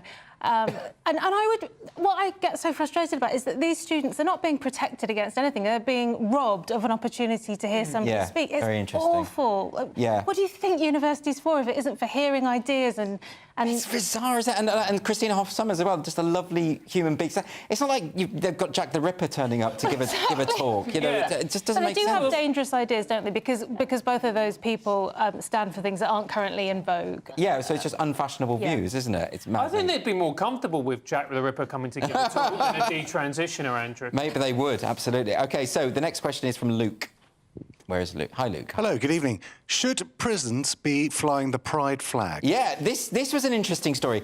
There were two prisons. They were flying the Progress Pride flag, but they'd been ordered to remove them. Yeah. And this was after Conservative MP Nick Fletcher wrote and complained. He wrote to the Justice Secretary, Alex Chalk, and said he's unhappy. This was Pentonville Prison and Wandsworth Prison. Why are they flying that Progress Pride flag anyway? I mean, you know, there's an image of the Pride flag down Regent Street. Look how militaristic that is. Look how horrendous that is. You know, I see that and I think, whoa, this is the new state religion. That's what it seems like to me. What do you think? Well, I'm going to be honest with you, because when a lot of people go into prison, they become gay whilst they're there. So why not have a pride flag? It's not just the pride flag, is it? This is a new pride flag with some added ideas. It seems a bit insensitive to me, given that we've had so much conversation around men in women's spaces. Yeah. It does seem a bit of an odd choice. Well, it's not the rainbow flag, it's the Progress Pride flag, which is specifically the flag that says there's no such thing as sex, gay people need to be pressured into sex with the opposite sex. Right. You know, it's seen by many as an anti-gay,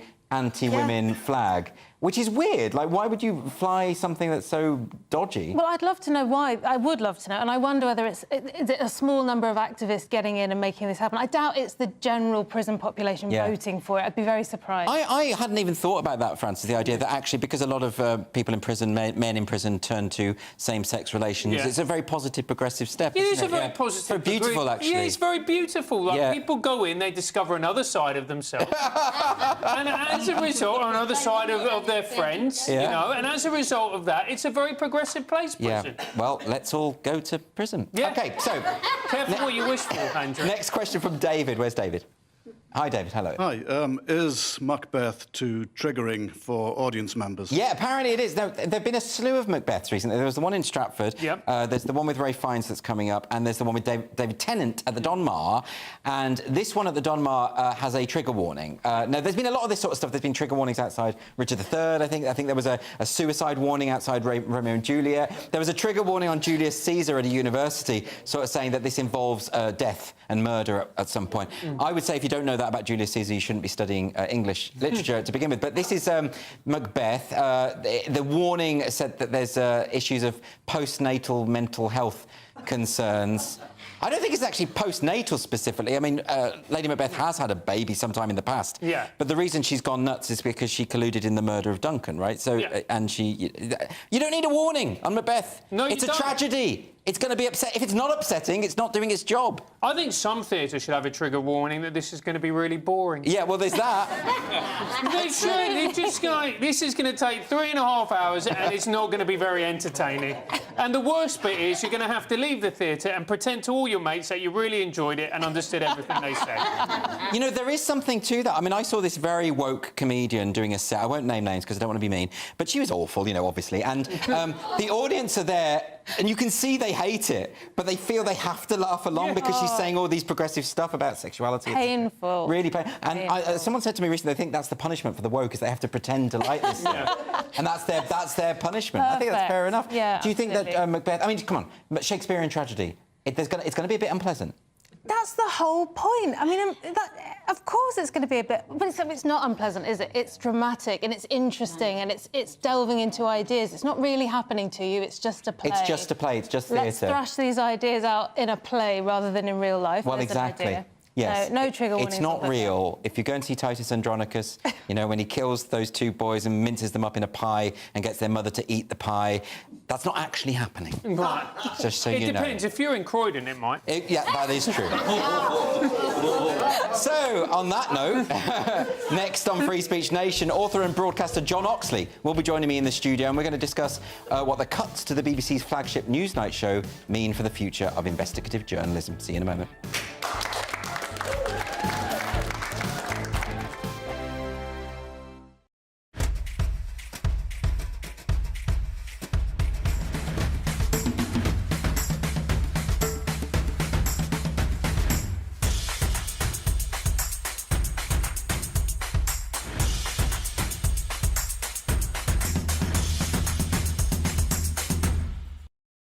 I think the most exciting bit for me is talking to people. People who I think are ignored often by the major news channels.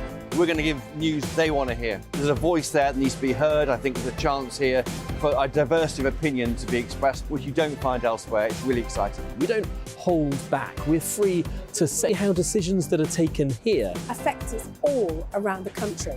Only on GB News, the People's Channel, Britain's news channel. There's only three people you can trust in life. Your doctor, your lawyer and your nana. I'm not sure. So join me, Nana Aquare, at 3 p.m. every Saturday and Sunday, where we discuss the biggest topics of the weekend. Be ready for battle. Could you be quiet? What is this? It's my new teeth. It's your new teeth. I don't bite. Well, not without a good reason. Always honest, always fun. Every weekend at 3 p.m. on GB News, the People's Channel, Britain's news channel. I'm Michelle Dewberry, and I'm not here to tell you what to think.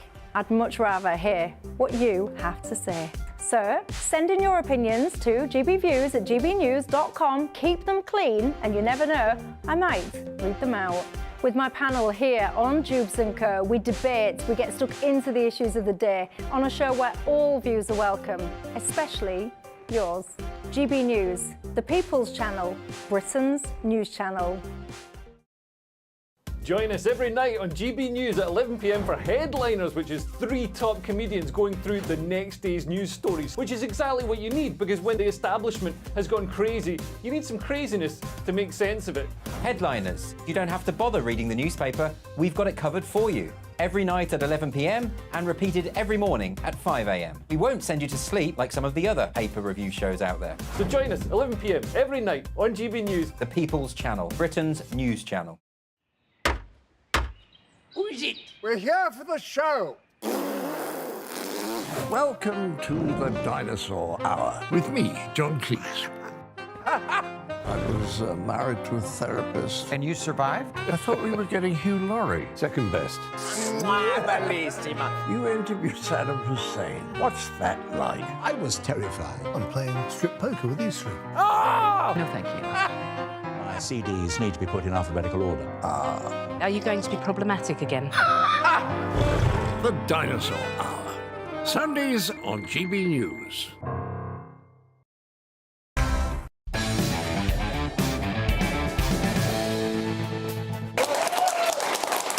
Welcome back to Free Speech Nation. The BBC this week announced significant changes to their flagship evening news programme Newsnight, which will be cut to 30 minutes and have its members of staff cut from 57 to 23. The move has been greeted with dismay, particularly by former Newsnight reporters and presenters such as Emily Maitlis, who are concerned about the message such a decision sends out. But BBC News CEO Deborah Turnus says the financial pressures facing the corporation made such decisions inevitable. So here to discuss this decision and the wider implications, I'm joined by the author and broadcaster John Oxley. John, welcome. Good evening. Great to be here. So this is a matter of money. This is financial prudence. They don't have the money to keep it going in the way that they would want to. Is that right? Yeah, I mean, this is broadly speaking being driven by the BBC having to cut back somewhere. The money it gets from the licence fee isn't increasing that much at the moment, so they're having to find cuts somewhere. And big investigative news is really, really expensive to make. But they're going to be criticised whatever they do. They're going to have to cut back somewhere. And the thing about the BBC is it's meant to cater for everyone. And so, whatever they cut, they're going to get criticised for, aren't they? That's absolutely true. But when you think about a state-funded broadcaster, really the best argument for having that there is you've got a channel that can do the sort of TV that is expensive to make but worthwhile. Yes. And investigative news is one of the best examples of that. If you want journalists digging into stories, sometimes those stories go nowhere, sometimes it takes a long time to get the story out. So you need to have the money to pump into it. And it's something that other channels can't do as much. Right. So do you think that there are certain programmes that they could be cutting that are maybe a bit more frivolous, for instance? I think we all know there's lots on the BBC, reality shows, competition shows, quiz shows that they're maybe... dispensable, aren't they? They're not as essential as a sort of one of the country's flagship news programmes that has often really unearthed really impactful stories. Newsnight uncovered the Jimmy Savile story, which had huge ramifications for the country. No, I mean, they have done some excellent work. They've also been criticised quite a lot for not being successfully impartial. I know that Emily Maitlis herself was criticised for that. Is that fair? I mean, it's quite a hard job, isn't it, that they've got? I think it's a very hard job that the BBC have. And again, they get criticised from all sides, and you see it, every news story that comes up.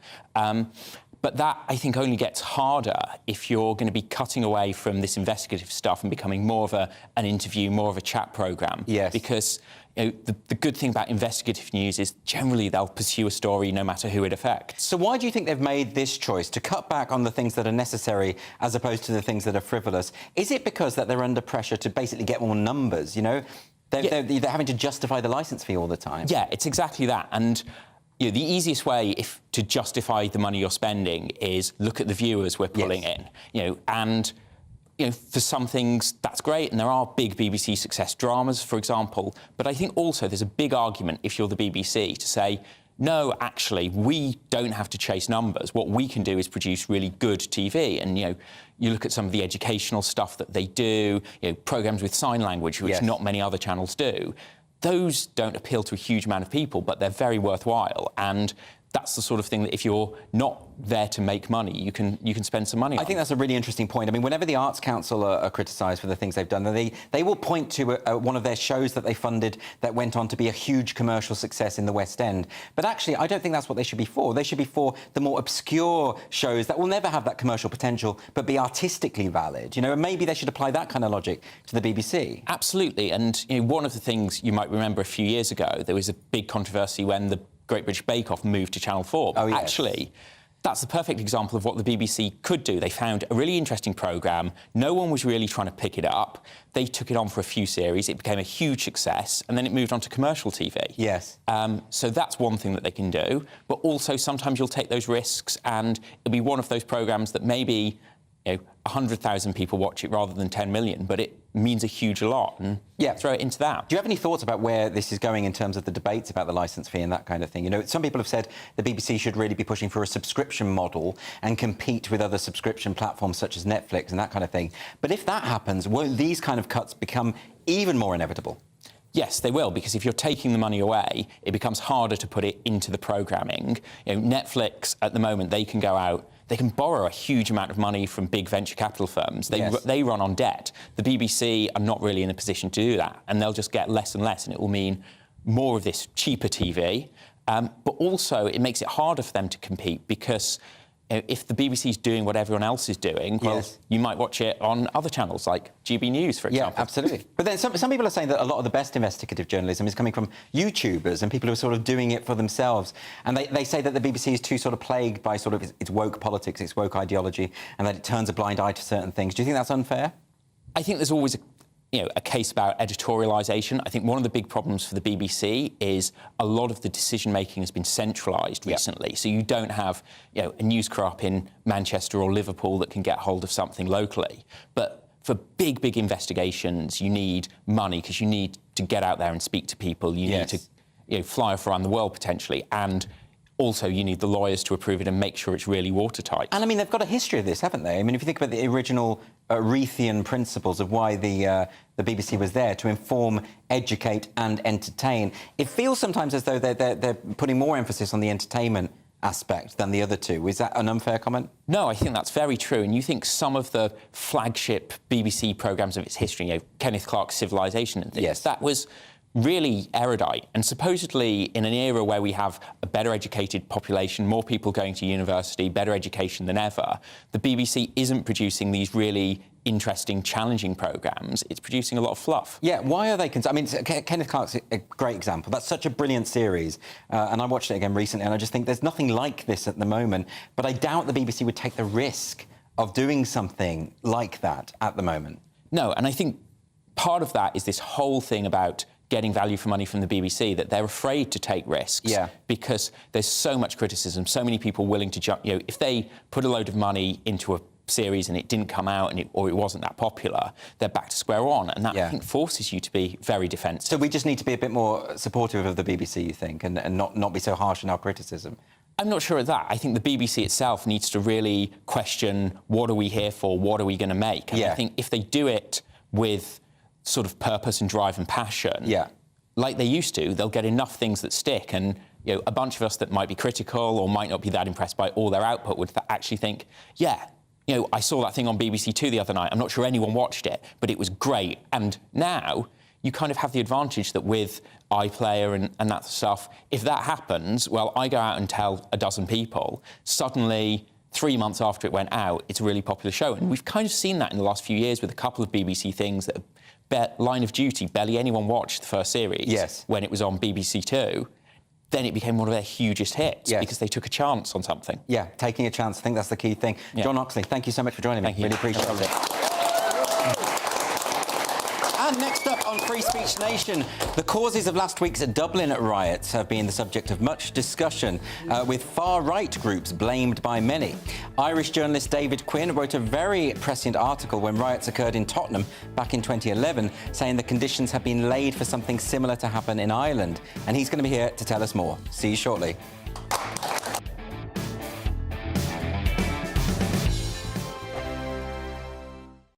Your weekend starts here with Friday Night Live with me, Mark Dolan, 8 till 9 on GB News. Big stories, big guests and big laughs as we get you ready for a cracking weekend. That's Friday Night Live with Mark Dolan, Fridays 8 till 9 on GB News. Bring your own drinks, the admission's free. Wake up to the headlines with Headliners every morning at 5 a.m. We treat you to the day's biggest stories before anyone else, 7 days a week. You can catch up on everything you need to know before you've even had your kippers.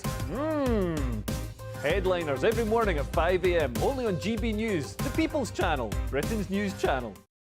In the GB Newsroom, we bring you the news as it happens. With our team of dedicated journalists across the UK, we're ready to give you accurate reporting every day.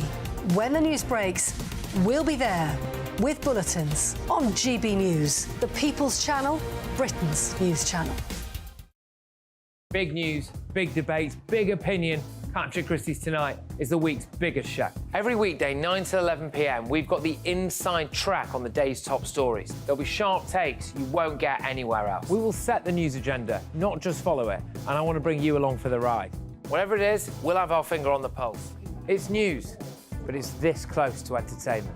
Patrick Christie's Tonight, 9 till 11 p.m, only on GB News, the People's Channel, Britain's news channel.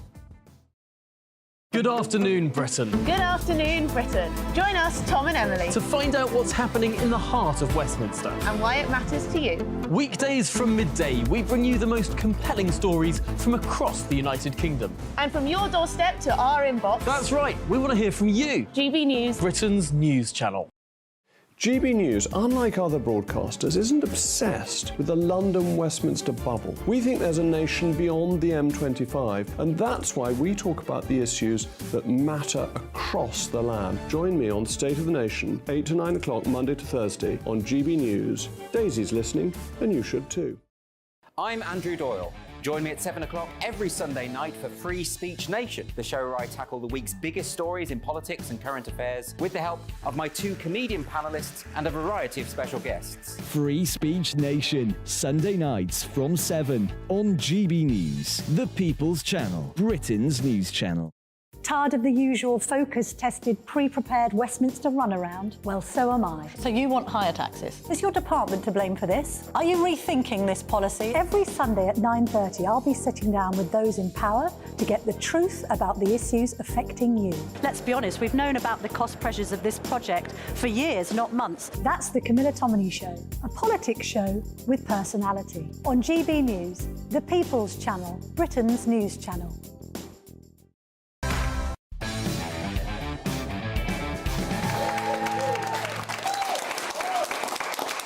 Welcome back to Free Speech Nation. Violence hit the streets of Dublin last week as a shocking stabbing attack outside a school resulted in what has been described by the police as the most violent riots in modern Irish history.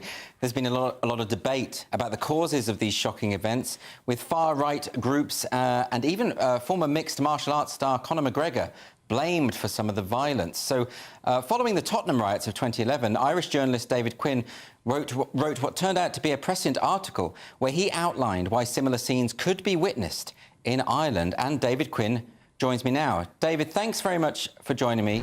Can you give us some sense of the context? Because when it comes to these Dublin riots, a lot of people were very, very quick to dismiss it as just simply a case of the far right in Dublin mobilising and taking this opportunity. Do you think that's accurate, or is it more complicated? I think there's something to it, all right. I mean, there seems little doubt that there was some chatter on various social media platforms from genuine far-right elements who were trying to stir up trouble as a result of the terrible stabbing of 3 children and a teacher who went to defend them outside that school last Thursday week. But I think there was also kind of a tinderbox thing going on in the city centre, just like in Tottenham in 2011, which your viewers might remember sparked 5 nights of riots. I was reading about it again there the other day for my column today. This spread to 66 areas in Britain over those 5 nights. There was 5 people killed. There was hundreds of police officers injured. And at the time, you had people like David Lammy, currently on the Labour shadow cabinet and an MP for Tottenham. And he was saying, well, actually, in these areas where these riots broke out, you've got a big breakdown in basic respect for law and order. You have many of these teenagers and young men growing up without positive male role models in their lives, don't respect parents, don't respect teachers, have complete... I think we've lost David there, unfortunately, but we will hopefully get him back in just one moment. Cressida, you've been following these a little bit, the Dublin riots. There is a sense in which the complexity of what some of the causes of the resentments, it's been oversimplified by the media class, hasn't it? Yeah, absolutely. I mean, there's no sort of nuance in the discussion saying, look, people are angry or scared or unhappy about anything. It all comes down to this. Oh, it was the far right. And I've heard people condemning the people starting riots more than the stabbing that sort of triggered it. Yeah. Which is very difficult, isn't it, for those people to hear that they're getting told off rather than... I mean, you get a sense that there are some concerns among people there. No, I think rioting is completely unjustifiable anyway. I think once you're looting a shop, it's not about the cause anymore, is it, right? Absolutely. So there's all of that to contend with. However, there is a sense in which the Irish media class and political class are not listening to people's legitimate concerns about issues such as migration. And what happens then when sensible centrists don't address those concerns is the more extreme factions take hold of it, because finally there's people who are willing to talk about it. Now, this happens again and again in many different countries, not just Ireland. So why don't people learn their lesson about this? I don't know. That's a great question. I mean, if you're scared to talk, if you're scared to talk about something, that's a sign it needs to be talked about, isn't it? Right there, because if you just push it underground, it'll pop up somewhere really ugly. This is a great example of that. I think we've got David back now. David Quinn, can I just ask you? We were just talking about the sense of which there's a bit of a powder keg situation going on, that there are a lot of tensions within the community, people who feel that their voices aren't being heard, that their concerns are being ignored by the media class and the political class. Do you think that's partly to blame for what happened here? Well, there's undoubtedly rising tensions around the issue of immigration because, like, Britain is worried that it's straining at the seams because of the number of people who've been brought in the last number of years. So I was looking at the figures. So the British population has grown by 6% over the last 10 years. The Irish population has grown by 10% over the last 10 years. So this is one of the, I think it's about the second fastest rate of population growth in the European Union. The average country in the European Union has grown only by 1% in the last 10 years. We've grown by 10%. This is an enormous rate of population increase. 20% of the Irish population was born outside the country. That compares to 15% in the US. So this is an unprecedented level of change on a small country in a short amount of time. We have a housing shortage here. The strains on the infrastructure, just like in Britain, there's particular areas that are absorbing most of the immigrants. So it's easy for somebody like me in a middle-class area to lecture people in disadvantaged areas about their attitude towards immigration. But I don't live with multiculturalism. I don't live with multi-ethnicity. I don't live with high levels of immigration where I live. But the people in these other disadvantaged areas, they typically do. And essentially, they're not allowed to have an opinion about it, because if they express any concern at all, they're accused of hate and they're accused of racism. And that frustrates people. And of course, that kind of approach where the political class just sort of says, if you raise concerns about what's going on in your community, you're just an evil bigot. You know, that's going to generate even more resentment, isn't it? And you're generating a kind of powder keg situation that's bound to... Now, of course, I'm not justifying violence or looting or mob violence, anything like that whatsoever. But the point is that those in the centre, those who are meant to be sensible political figures, just are not taking these concerns seriously. Do you think that's fair? Yes, I do. I mean, the mainstream, I think even as a result of this riot, are now even less likely to allow a sensible debate on the immigration issue.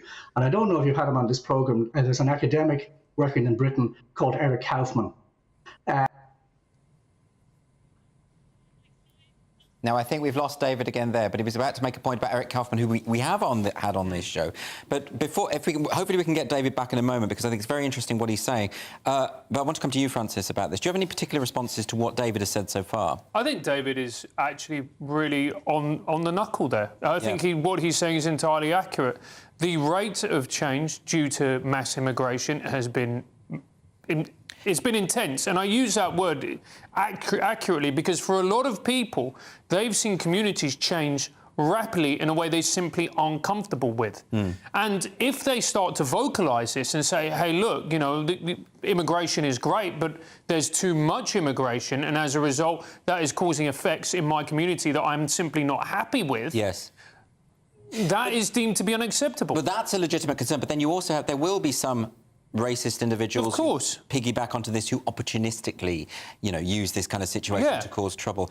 But I think what's happening, and David was alluding to there, is that the government, the political class, are interpreting any concerns as being, they're lumping it in with this kind of far right. Well, because it's a very, very effective tool and a very easy way to shut down a conversation. Because we know that that's a very effective way of doing it, where you just say all these people who are saying these things are far right, they're whatever they may be, choose your epithet. Therefore, we're not going to engage with this because it's engaging with the far right. Yeah, I mean, we've seen those smears all over the place, and it happens here as well, of course. This isn't just a problem in Ireland. No, and I mean, you say it's a good way to shut them down. It is until it isn't anymore. And that's, I mean, whether that's, in this country, you know, we had Brexit, went the way people didn't think it would, for example. That was probably largely due to people feeling unheard. Yes. And it's really good to hear him talk about the fact that it doesn't affect him personally. Yes. Because usually we hear that the other way around, don't we? People who aren't affected by it telling people who are that it's not actually a problem. I think we have David back on the line now. David, can I ask you, when Aisling Murphy was murdered, and this was this happened very recently, absolutely tragic case, and her boyfriend Ryan Casey wrote an impact statement that alluded to the fact that this was a migrant who committed this act. The Irish media redacted his witness statement. They censored it. They seem to think that it's their role to sort of protect the public from knowing what people have said and knowing the truth. Do you think that's a broader problem within the Irish media?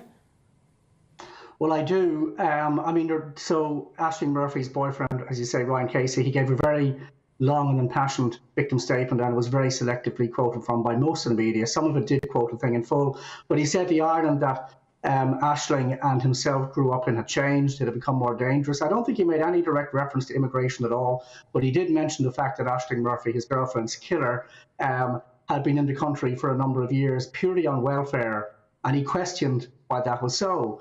And then we had a particular journalist who works for the Irish Times accusing him of hate speech. So you've got to consider that his girlfriend was brutally murdered, and he makes a victim impact statement, and then he's accused of hate speech. And of course, as I've been on this program before discussing, we have hate speech legislation coming up, very draconian, very far-reaching, that they now want to have passed before Christmas on the strength of the Dublin riot. And are we now to believe that Aisling Murphy's boyfriend, Ryan Casey, would be prosecuted under that act if it was enforced now when he made that statement? I mean, it's a horrifying prospect. So that's a really interesting point, isn't it? Varadkar has already, I think, used these Dublin riots to justify the hate speech bill that he wants to push through. There does seem to be a groundswell of opposition there, but if it's the case that what he's going to do is just use these kind of events to say that what we'll do is we'll just silence all opposition, this strikes me as very authoritarian. Is that a fair characterisation? No, extremely. I mean, the Irish political establishment really does have to stop itself and check what it's doing. Because in trying to delegitimise perfectly legitimate concerns about can we cope with the numbers coming in? I mean, Ireland, for example, has taken in per capita a bigger number of Ukrainian refugees than any country in Western Europe. And you've got to ask, well, OK, can we cope with this? France has taken in far fewer than we have, even in absolute terms, even though it has about 12 times our population. So these are the questions that ordinary people ask. An opinion poll recently for one of our newspapers said 75% of Irish people think the numbers coming in are now too high, and they don't have a single mainstream party representing that 75%, and that's not right. So where do those 75% go when their concerns are simply dismissed as bigoted, outlandish, extreme and racist? So, I mean, it has to have an effect somewhere. And those views don't even appear to be partisan. It's not as simple as left versus right. I mean, I believe that the figures for Sinn Féin supporters or voters are even higher than 75% who think that there's been too much migration. So it's not as though we can just put this down to a left-right discussion, is it? No, and you see, Sinn Féin draws a lot of its support from working class areas, and they're the ones, obviously, who, which are most greatly impacted by this. But sooner or later, the dam has to break in Ireland, politically speaking. So in the Netherlands, I'm not even speaking about Geert Wilders here. I'm speaking about what the party that was called Christian Democrats, I'm not sure what their name is now, which is headed by this Turkish former refugee who came in with her parents. I think her father was a Kurdish trade unionist who was driven out of Turkey, and she was a child when they fled to Netherlands. So here you have the irony. The head of the second party, which was in power until very recently, in the Netherlands, a former refugee from Turkey, and she's saying we have to limit the numbers coming in to the Netherlands in order to stabilise the country and allow it to kind of absorb what it's taken in the last few years. We, as a country, proportionately have taken in more. So the equivalent of this particular party, the former Christian Democrats in Ireland, is Fine Gael, which is headed by Leo Varadkar. So this politician, his equivalent in Netherlands, would be condemned as far right here in Ireland, where here we have his political counterpart in the Netherlands saying things that are practically unsayable here. And the more unsayable they make them, sooner or later, they're going to get the outcome they don't want, which is that an Irish Geert Wilders would emerge. And I don't want that to happen. I wish mainstream politicians would begin to honestly address honest and legitimate concerns of ordinary people. David Quinn, always a pleasure to chat. Thanks for joining me on the show. And next on Free Speech Nation, Tesla tests a bulletproof car, a young boy campaigns for an end to the nerd emoji, and the draw for a major football event takes an unexpected turn. It's almost time for social sensations. Don't go anywhere.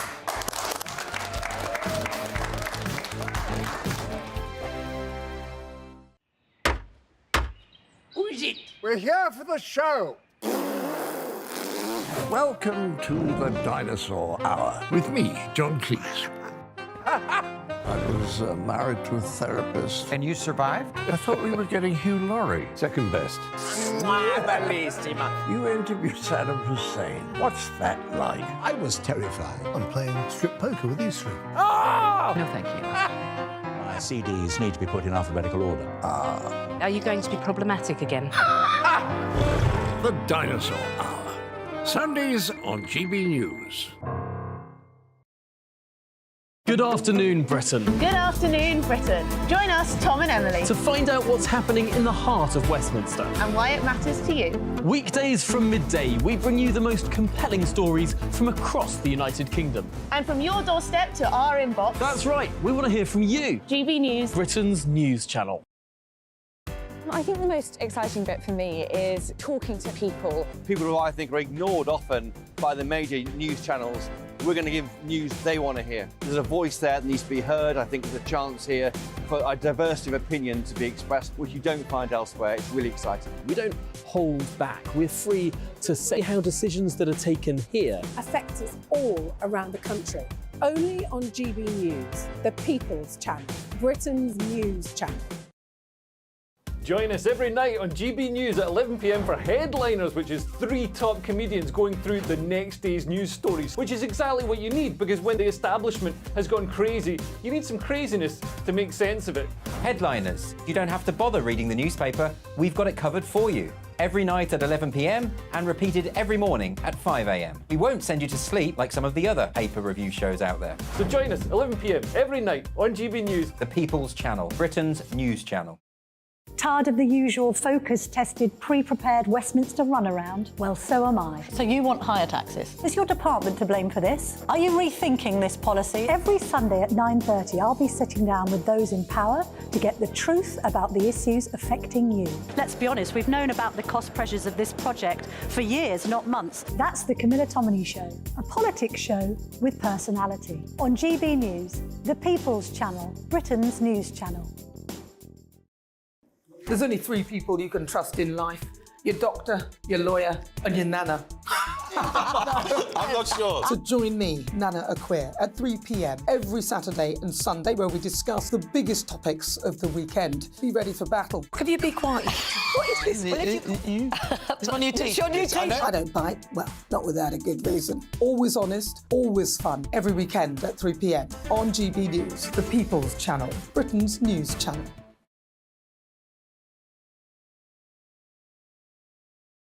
Join us every night on GB News at 11 p.m. for Headliners, which is 3 top comedians going through the next day's news stories, which is exactly what you need, because when the establishment has gone crazy, you need some craziness to make sense of it. So join us 11 p.m. every night on GB News, the People's Channel, Britain's news channel.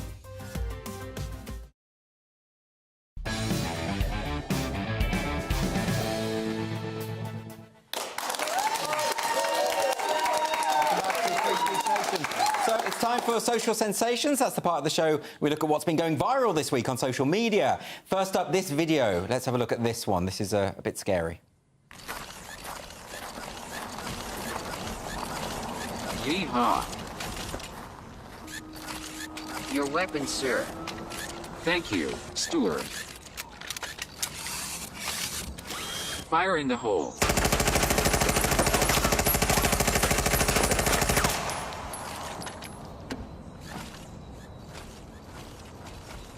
I'm alive. Awesome. Way to go. We did it, Stewart. So, advert for Tesla went absolutely everywhere because a lot of people thought it was real. Although, to be fair to Tesla, there was a second tweet in the thread saying this is CGI and linking to... But it's a premonition. That's going to happen, isn't it? Let's face is it? Lovely. Don't you think? Well, I guess. I mean, if the world was full of people like me, it wouldn't happen. I wouldn't think of it. But no, I think all robots should be destroyed.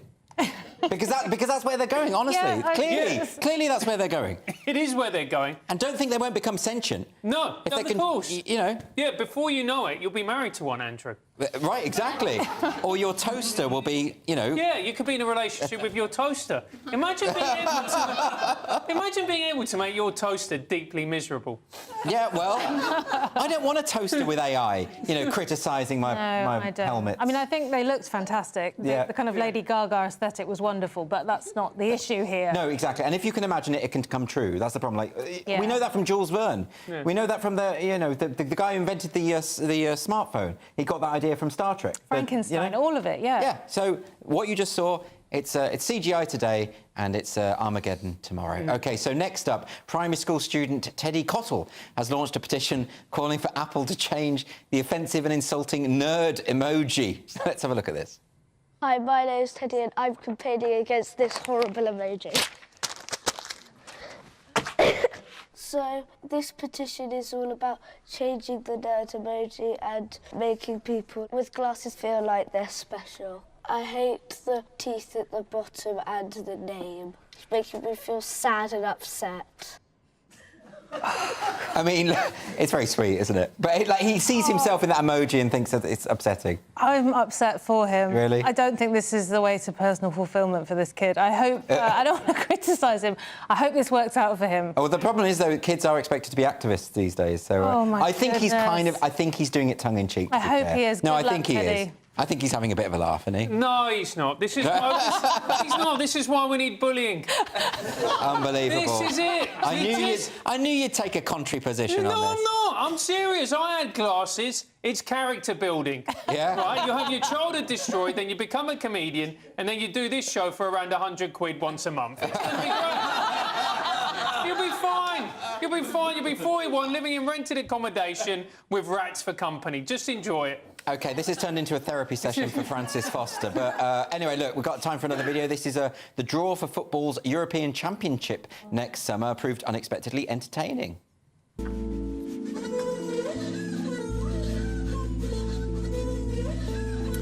Serbia now. OK, I don't know what's going on there. There's noises in the background that are a bit I'm completely suggestive. thrown. I thought he was doing a magic trick for a minute. Yeah, is this a hoax? Is that... What's going on there, Francis? You're a football fan, aren't you? Yeah, well... Well, I'm assuming you are because of your accent. Yeah. Yeah. Well, I mean, but you're Irish and you don't know what the Garda is, Andrew. So I don't know what football is. I have no interest in football. I know you don't. No. Well, so what happened is that is a draw for the Euro Championships next year, and somebody there's these pranksters. They record noises of people fornicating. I'm glad you've used that delicate phrase. You. Yeah. And they then play it. How embarrassing. Yeah, it's disgusting. It's actually morally repugnant. Yeah. OK, now we're going to have a couple of unfiltered dilemmas before we end the show. Our first dilemma is from Jess. Jess says, my colleague has a terrible cold and he is sniffling and coughing every other minute, but is refusing to call in sick. Is it rude if I move away from him? No, you absolutely... It's rude of him to come to work because he's going to infect everyone else with his it's disease. time for some passive-aggressive tissue buying and Yeah, leaving Vicks vapor rub around his desk. Absolutely. It's gross. Sniffing is so disgusting. I'm not scared of getting ill. I just think it's vile. Yeah, but why aren't people aware? Why don't they think, you know... This is the thing I miss about the pandemic. Do you remember when someone would come in with a cold during the pandemic and you were legitimately allowed to give them the stink eye until they left? Yeah. And you that can't was do it anymore. accepted. Can't do it anymore. You can't do it anymore. All right, we've got time for one more dilemma from Matthew. My friend and I did a favour for one of our mates, so he sent me a case of wine to say thank you, implying I should share it with the other mate. Me and my missus drank the lot instead. Was I in the wrong?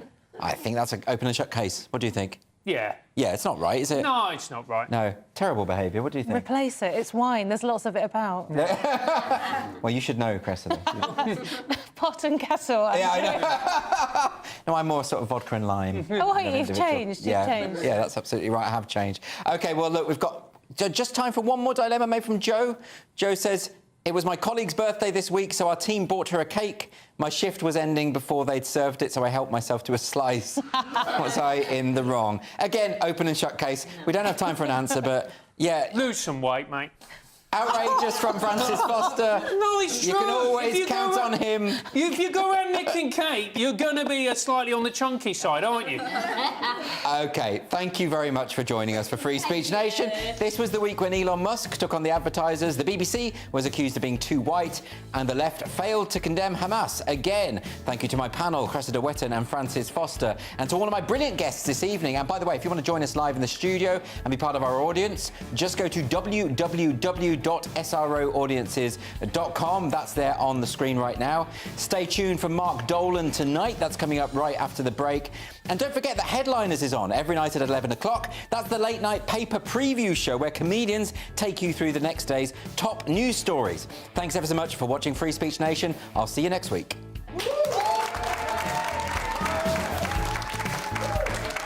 That warm feeling inside from Boxed Boilers, sponsors of weather on GB News. Good evening, welcome to your latest weather update from GB News. I'm Ellie Glazier.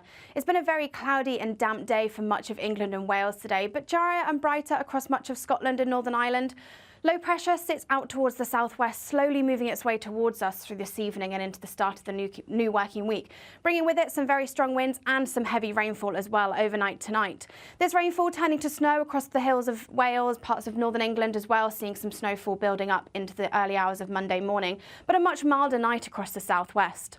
Drier, colder across parts of Northern Ireland and Scotland, perhaps as low as -6 or -8 into the start of Monday. So a dry, crisp but bright start across Scotland and Northern Ireland. Snow showers pushing in along those eastern coasts, perhaps bringing some icy stretches through Monday morning, and rainfall totals across the southwest, bringing some travel disruption during the morning rush hour. Rain continues across much of the southern half of the UK, with some snow across the highlands of the Pennines and parts of North Wales as well. A mild day across the southwest, maybe 8 to 10 degrees, but still feeling cold despite the sunshine across Scotland and Northern Ireland. Tuesday starts another cloudy and damp day for much of England and Wales. Some snow showers across the Pennines again, but rain, sleet and hill snow gradually clearing its way towards the southeast as we go into Tuesday afternoon, with some brighter spells developing in the west. Northern Ireland and Scotland seeing the best of the sunshine, but continuing to stay cold and sunny for all of us on Wednesday, before further wet and windy weather arrives on Thursday. Looks like things are heating up. Boxed Boilers, sponsors of weather on GB News.